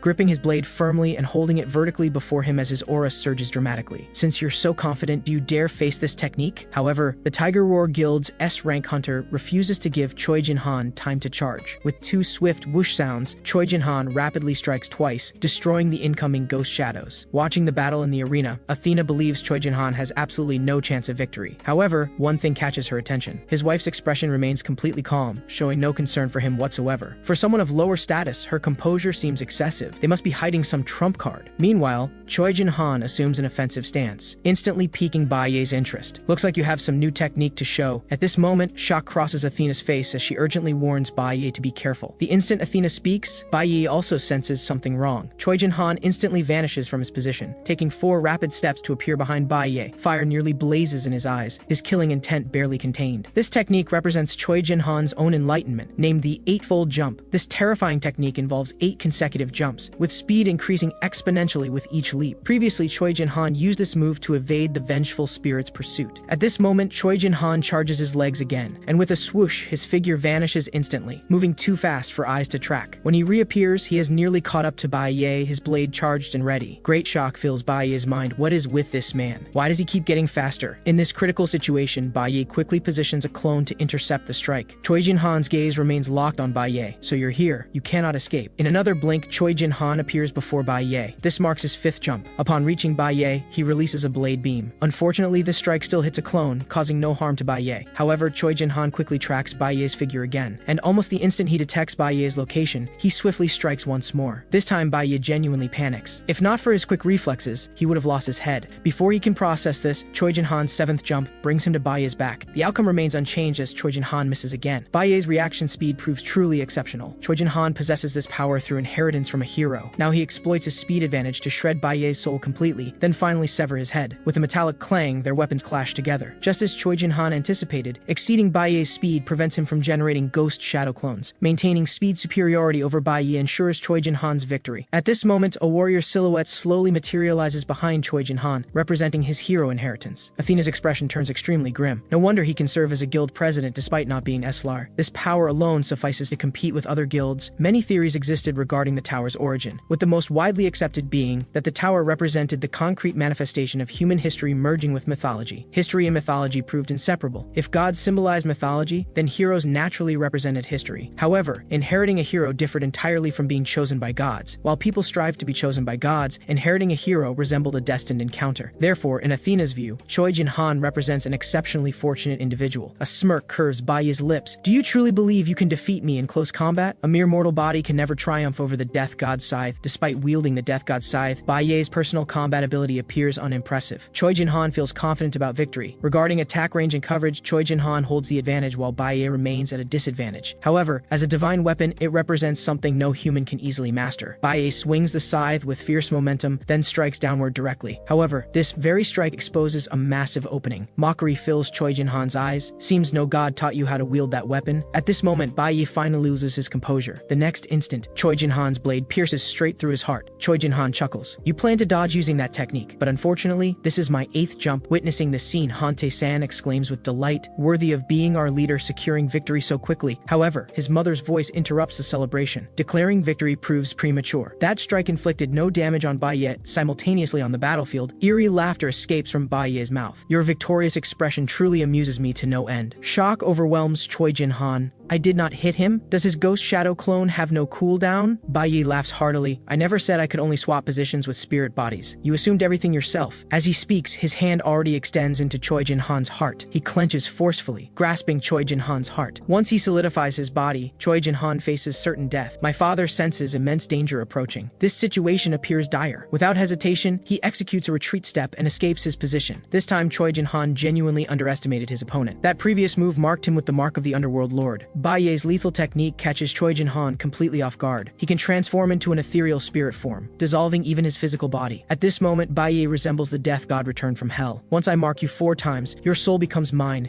and you will serve as my puppet. However, I will not grant you a second escape opportunity. My next strike will crush your heart directly. Shortly after, Choi Jin-han discovers a mark on his chest, the seal of Hades. Upon reaching the 4th level, he will transform into a specter of Hades. Choi Jin-han now faces a desperate struggle. Getting too close risks physical contact, making additional marks inevitable. Even the formidable Choi Jin-han encounters difficulty. Baiye's ability proves exceptionally troublesome. His hand grips the sachet so tightly it creaks. His 8-fold jump remains on cooldown, and he desperately wishes to unleash his finishing move now. Baiye chuckles. I acknowledge your talent, but ultimately you are just a nobody. With that, his figure rapidly flies toward Choi Jin-han. Baiye currently exists in spirit form, continuously consuming mana and taking increased damage from magical attacks. However, Baiye proves fortunate. His opponent relies solely on physical attacks, rendering Choi Jin-han's strikes ineffective. As Baiye charges forward, his claws stealthily reach toward Choi Jin-han's shoulder. Choi Jin-han's reaction speed proves equally swift, retreating immediately upon sensing the danger. Baiye laughs loudly. Your movements prove quick enough, but everything remains futile. Immediately after, he swiftly swings his scythe toward Choi Jin-han's body. This strike lands successfully, planting a mark on his right shoulder. This marks the 2nd time. If I strike you twice more, you will never escape. Anxiety overwhelms Choi Jin-han. Continuing like this spells his doom. Baiye continues describing Choi Jin-han's fate. Your body will burn, decay, and disintegrate in hell. Your bones will deteriorate and crumble into powder. Ultimately, chains will bind your soul, transforming you into my puppet. After speaking, Baiye moves again. Cold sweat breaks out across Choi Jin-han, this damned bastard. The next second, Baiye appears behind Choi Jin-han, placing another mark. This is the 3rd time. Choi Jin-han rapidly retreats, swinging his blade, but these physical attacks prove completely useless. Subsequently, Choi Jin-han changes tactics, continuously increasing distance from Baiye. Baiye sees through this ploy. You wish to exhaust my mana, forcing me out of spirit form? Unfortunately, this method will not work. He can maintain spirit form for at least 3 more minutes. One more touch guarantees his victory. This means the next exchange will determine everything. Choi Jin-han clearly understands this reality. He channels all his power into his blade. Baiye laughs heartily. You truly are a fool. In your current state, you still charge your sword. Are you not afraid of receiving the 4th mark? The moment he finishes speaking, his body reaches Choi Jin-han's rear. However, Choi Jin-han slowly draws his blade. The instant the blade emerges from its sheath, lightning crackles along the steel with each inch drawn. Baiye believes victory is assured. Neither sword strikes nor physical attacks can touch him, while he merely needs to land 1 hit. As Baiye moves, Choi Jin-han moves simultaneously. He recalls the sachet his wife gave him earlier. Thank God it proves useful at this moment. Choi Jin-han has prepared extensively for this moment. This attack will definitely kill Baiye. Killing intent fills his eyes. He unleashes the 8-fold jump, appearing before Baiye and slashing. As Choi Jin-han's blade slowly returns to its sheath, Baiye's head falls from his neck instantly. A direct throat strike delivers instant death. Meanwhile, elsewhere, the protagonist finally appears after his long absence, now running desperately. He has received word that his parents face danger. Waiting for him in the arena stands an exceptionally formidable SSS rank hunter. I truly hope you arrive quickly, or this will end in such a boring manner. Inside the battlefield, after slaying Baiye, Choi Jin-han prepares to return and celebrate. However, Shushin-si detects something amiss. The dark energy grows increasingly powerful. Vast dark power erupts from Baiye's body. Choi Jin-han turns his head, only to find terror etched on Baiye's face as well. At this moment, Baiye's eyes appear to witness something that fills him with absolute dread. Before him, a skeletal bone hand tears open space, and a skeleton demon king emerges. How pathetic you are, losing so decisively. Choi Jin-han instantly becomes alert. What is this creature? Its magical power proves incredibly formidable. The skeleton demon king completely ignores Choi Jin-han, directly grasping Baiye's severed head between bony fingers. I granted you power to win this match. Your defeat proves your worthlessness. With a sickening splat, the skeleton demon king crushes Baiye's head. All your lives will end here. Shock fills his eyes. Is this the skeleton demon king Hades? Subsequently, he erupts with his remaining strength and charges toward the demon king. Hante-san senses the danger. In his current condition, charging forward means certain death. The skeleton demon king Hades merely glances dismissively at Choi Jin-han, then lightly squeezes, gripping Choi Jin-han tightly. You damned human truly know not your place. Witnessing this scene, guild members attempt to rescue Choi Jin-han with all their might. However, Athena's phantom blocks their path. They are all conspirators, and this arena exists solely to target them. Athena's tone turns ice cold. From this moment forward, no one may trespass upon the domain of the gods. The instant Athena's voice falls silent, lightning crackles behind her, and her body completely disintegrates. This stuns the 2 Tiger Roar Guild members. Look quickly, a figure appears to be descending from the sky. That figure is me. I pierce directly through the barrier with my weapon. Although I do not understand the current situation, I know my arrival proves timely. Everyone remains here, witnessing my family's dire condition. I deduce what transpired. From this point forward, I will challenge all of you. Come at me together! 3 minutes earlier, the skeleton demon king Hades seized Choi Jin-han's body. Mother cries out urgently, Yukdu, everything depends on you now. Simultaneously, overwhelming killing intent erupts from my eyes as the lightning spear in my hand continues condensing. The next moment I strike lightning upon Hades' skull. Hades responds with fury. Even if you break through the barrier and intrude, your father now belongs to me. On the other side, Hante-san hammers the ground forcefully. Do not worry about anything else. Rescue our leader first. As my body descends toward the ground, a stone pillar rises to elevate me once more. Thank you so much, Hante-san. I will properly thank you once this ends. I kick off forcefully from the ground, targeting the skeleton's arm. Even Demon King Hades completely panics now, as I shatter his arm with a single punch. This causes Hades to scream in agony. You brat dare to sever my arm. Seizing this opportunity, I pry open his grasp and rescue my father. The killing intent radiating from my body becomes tangible. As long as I stand here, I will let no one die, and none of you will leave alive. Hades roars in fury, yet he cannot harm me. I never expected my father could endure until now. However, this skeleton poses no threat to me. The real problem remains the man stationed outside. Someone outside the barrier controls lightning. That individual proves far from ordinary. Since leaving the abyss, he represents the strongest person I have encountered. What puzzles me is why his lightning attack inflicted no damage, and why he brazenly allowed my entry. This does not constitute my greatest confusion. Most inexplicably, after his strike hit me, I somehow acquired his ability. This very power enabled me to break the barrier. I quickly bring my father to my mother's side. Now is not the time to dwell on such questions. I rise and observe the figure above. This individual proves exceedingly dangerous. I must eliminate him first. Lick displays an amused expression. What an entertaining spectacle. I will find it amusing to witness you lose your loved ones. However, whether you can reach me depends entirely on your capability. The next second, Fei Long's voice shouts toward us. Since that cursed Athena phantom has vanished, we no longer need to abide by those damned rules. His declaration targets Xiu Hansi. He intends to battle the monk again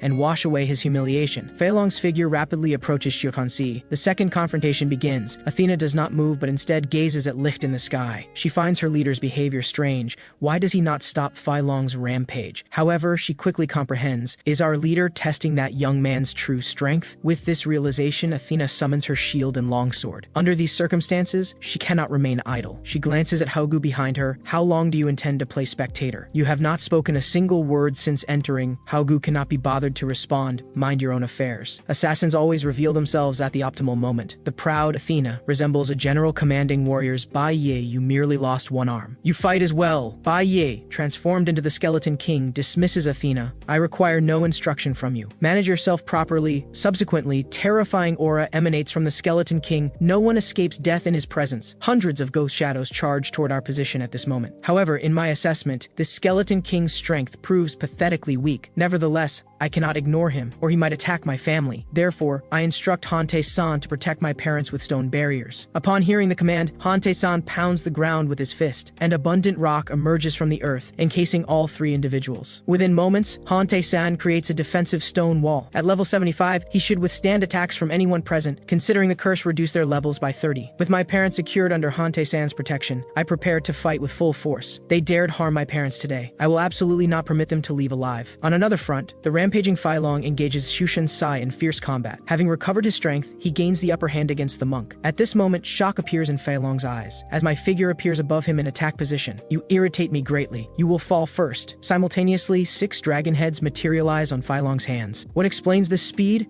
He appeared before me like teleportation. Attack if you dare. See if my dragon jaws do not devour you. The next second, my leg strikes Fei Long's body, causing complete compound fractures throughout his skeletal structure. The previously arrogant Fei Long gets sent flying by my single kick. Fei Long's figure passes right by Athena, stunning her with just one strike. A simple kick defeated their double S rank warrior. This causes Athena to curse furiously. You fool cannot even withstand a single strike. After repelling Fei Long, Shu Chen-si breaks free. I instruct him to handle the spirit entities immediately, as his karma naturally counters spiritual beings. Shu Chen-si rapidly brings his palms together and begins chanting, "Fight without concern. I will safeguard your parents." Golden radiance emanates from Shu Chen-si, restraining the ghostly entities, as he attempts to purify them completely. Confirming that situation remains stable, I intercept Athena's advance. Anxiety now grips Athena. Bai's spirits cannot match that monk. I must conclude this battle swiftly. Athena throws her shield without hesitation, but I catch it effortlessly with one hand. Upon contact with the shield, I experience no recoil whatsoever. Killing intent fills Athena's eyes. She truly wishes to avoid combat with a monster like me, yet she possesses no alternative. In my view, Athena's attacks resemble elementary level attempts. My hand easily blocks her strikes. Now comes my counterattack. With Athena's body restrained and her shield in my possession, misfortune awaits her. Without hesitation, I smash the shield's edge against Athena's elbow, breaking it. Then I hammer the shield brutally against Athena's nose. You provided such an excellent weapon. Should I not properly repay you? Subsequently, I employ the shield to relentlessly beat Athena Athena. Something about this woman disgusts me profoundly, so I strike without mercy, delivering maximum force with each blow. After 3 minutes of brutal beating, Athena's face becomes completely disfigured. At this moment, a voice descends from the sky. "You worthless fools prove completely useless." Licht extends his hand, and a lightning bow materializes beside him. "You imbeciles forgot you remain under the weakness curse. Unless that curse master dies, our weakness curse persists. Consequently, your combat capability remains suppressed at level 70. How could you possibly defeat that level 100 greenhorn?" Subsequently, Licht directs his gaze toward the stone wall behind Xu Shanxi. Xu Shanxi reacts with profound shock, never imagining Licht possessed such formidable divine power. Most critically, his target aims at Yukdo's mother. Subsequently, Xu Shanxi slowly removes his eye covering. He recognizes this action as extremely reckless, yet he possesses no alternative. The next second, he activates his celestial eye again. He must manifest his Dharma form in minimal time to block Licht's attack. Xu Kanxi activates his celestial eyes once more, but Licht above won't give him time to chant his incantation. Watching that immensely powerful energy continuously gathering, Xu Kanxi's heart fills with panic. "Die, losers! To perish beneath my lightning is your fortune." The next moment, his lightning attack launches forth. The power is absolutely staggering, countless bolts of electricity converging on a single point. With a thunderous boom, the lightning strikes heavily upon the stone wall raised by Han Tae-san. My heart races with anxiety. I must block that lightning before the stone wall shatters, but the lightning is far too fast.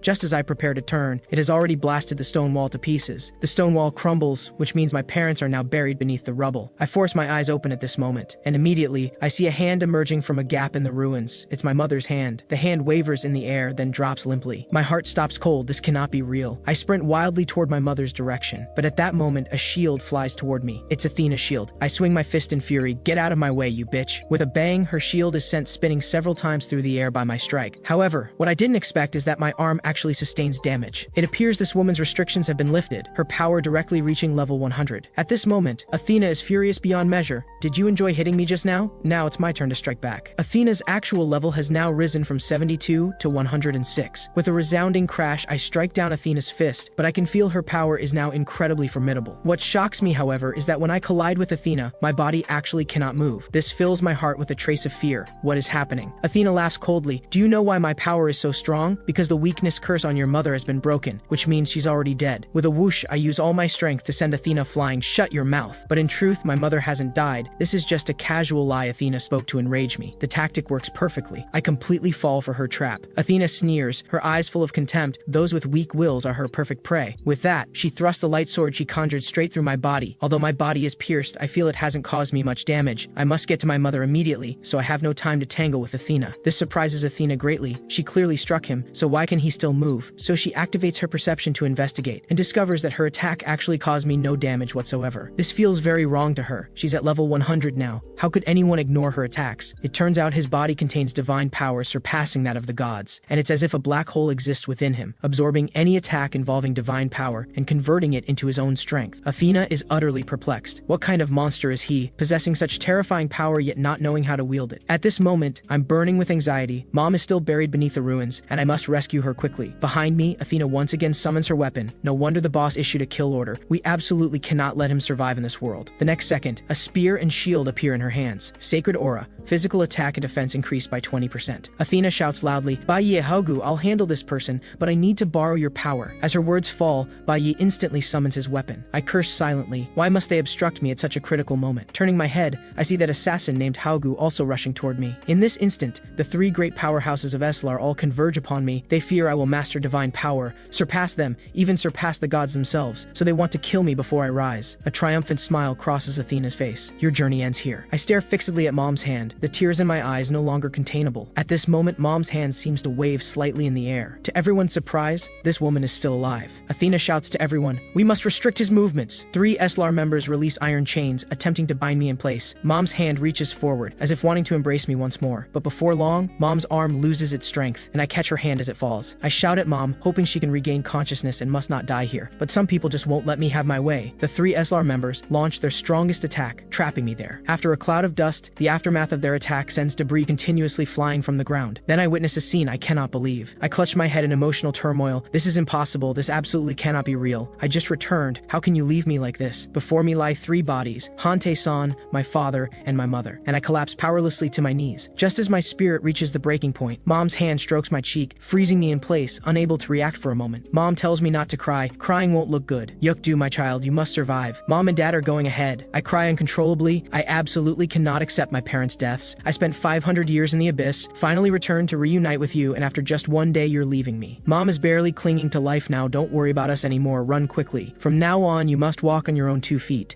I will watch over you from heaven. Behind me, the guild's 3 powerhouses approach. The assassin among the 3 seems to have found a perfect opportunity for a sneak attack. He doesn't want to miss it. With this thought, the assassin suddenly moves, arriving behind me in the blink of an eye, and I seem completely unaware, making no reaction whatsoever. Just as that blade is about to pierce my heart, I whip around, my eyes filled with fury and overwhelming killing intent. All of you will die! I'll make you join my parents in death. This assassin nearly wets himself in fear. My gaze is far too terrifying. Along with the aura I just unleashed, his body's survival instinct screams at him to retreat immediately. But as he retreats, I unleash a devastating punch. The power of this punch directly shatters his divinely forged blade. Such terrifying striking force is beyond what he can handle. Thinking this, the assassin channels all his divine power into his legs, wanting to increase his speed and flee immediately. His speed is indeed remarkable. In less than the blink of an eye, he reaches Athena's side. He truly unleashed all his power to escape intact. Seeing this scene, even Athena finds it incredible. You must be joking. He shattered the blade with just one punch. Athena flaps her wings and rises into the air, ordering everyone, never engage him head-on, or you won't even know how you died. As my body vanishes from its position, Athena swiftly swings her shield. With a thunderous boom, my fist crashes heavily upon the shield. Athena feels terrible at this moment. It's like she's an ordinary person hit by a large truck, feeling as if every bone in her body is about to fall apart. At this moment, I channel all my fury into combat power. Today, it's either you or me. With just one punch, the shield in Athena's hand shatters completely. This shocks her greatly, but an even fiercer attack follows. I grab her shield. With a slight exertion of my fingers, the edge of her shield crumbles again. Just you wait. Today, I will slaughter every last one of you. Massive waves surge in Athena's heart. How can one person be so terrifying? The next moment, I strike with both hands, sending Athena flying. Athena warns the guild members, never use divine power or he will absorb it. Athena's words barely fall before my figure appears before her. Athena thinks to herself this is bad. She cannot dodge this strike. With a resounding crash, I deliver a devastating punch to Athena's face. Her body flies backward like an arrow released from its string. The assassin from Tiger Roar Guild watches this battle, his heart unable to calm. What on earth is this person? Then the next second, I lock my gaze on him. His state feels strange to me, as if he's invisible, but he cannot escape my perception. This makes the assassin's sense of crisis surge dramatically. He actually noticed me, but how is this possible? He shouldn't be able to see me, but when my fist appears before him, he must accept the truth. I have not only absorbed his divine power, but completely seen through his specialty. While I fight,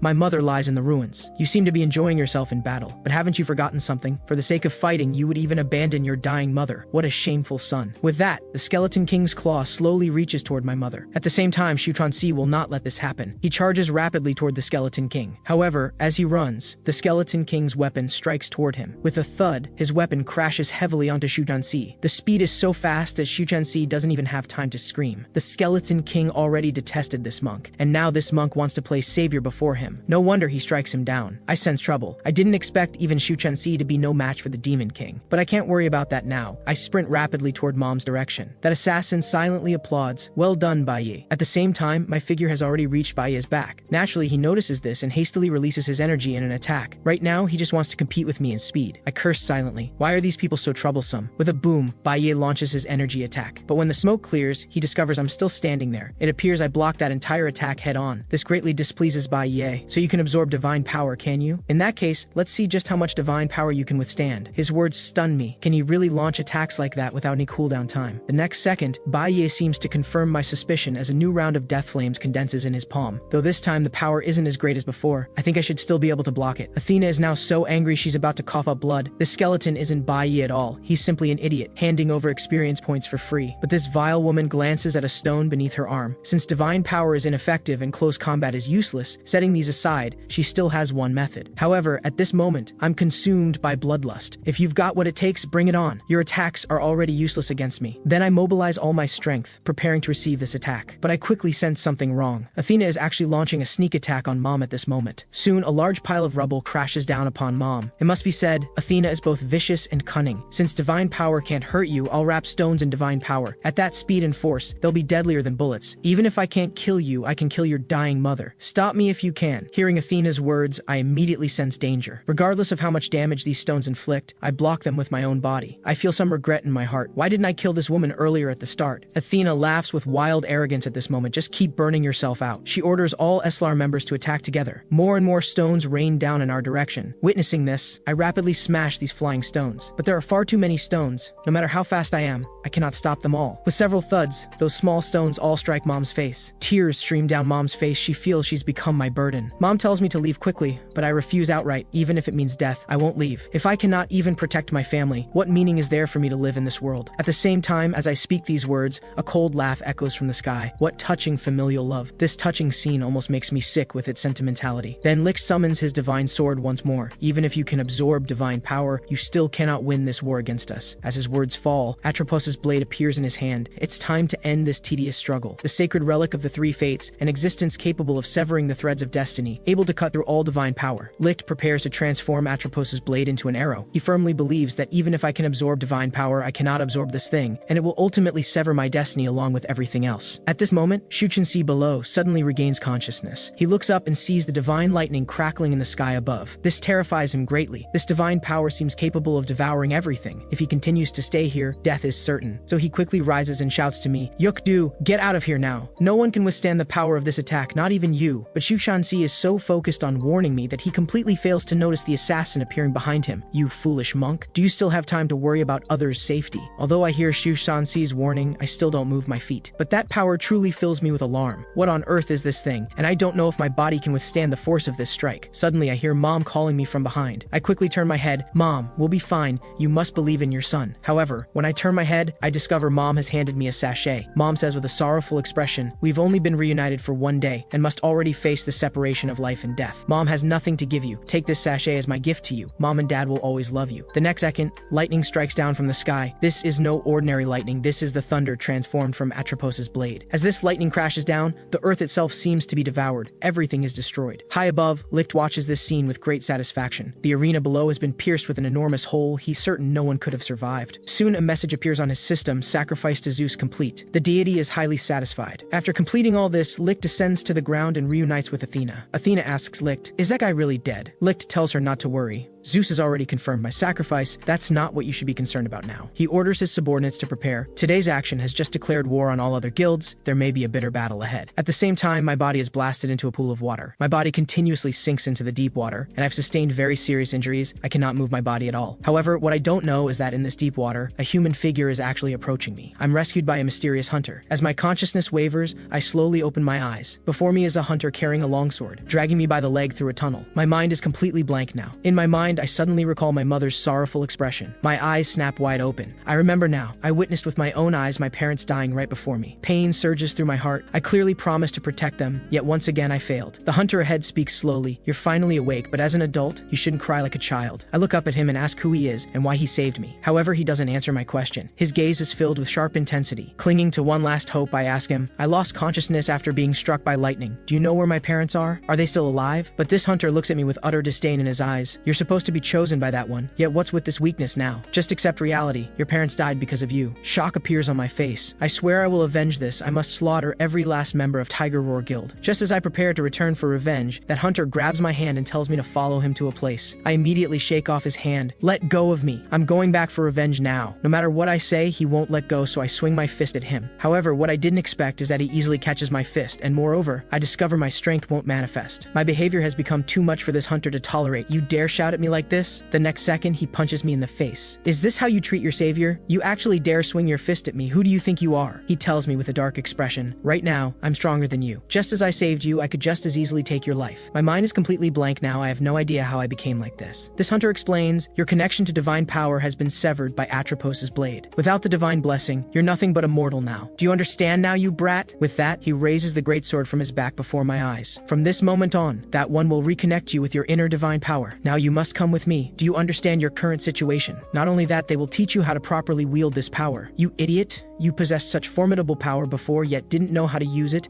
and you were actually defeated by a few mere Eslar members." He tells me to get up quickly and follow him to a place. Only that place can restore your power. My fists clench so tightly they crack. The fury in my heart is overwhelming. I agree without hesitation to go with him to that place. Besides, I have no other choice. I slowly stand up and say thank you to him. But his next words confuse me somewhat. He tells me not to consider him any kind of good person. "From now on, I am your enemy. You'd better watch yourself." However, at this moment, a voice interrupts our conversation. The arrival is none other than then Shushan, I won't let you take him away so easily, unless you honestly reveal that person's true identity. I absolutely will not let you take the child of my departed friends. Seeing the arrival is Shushan, a trace of joy flashes through my heart. I didn't expect he would also come to this place. He expresses that he failed to protect my parents and is truly sorry. Due to the backlash of divine power, you were blasted underground and managed to survive. When he realized this, he also jumped underground without hesitation and thus preserved his own life. Moreover, he discovered my father's sword at the bottom of the water, which reminded him of a promise that as long as he lives, he will certainly fulfill the promise he made to my parents. Therefore, Shushan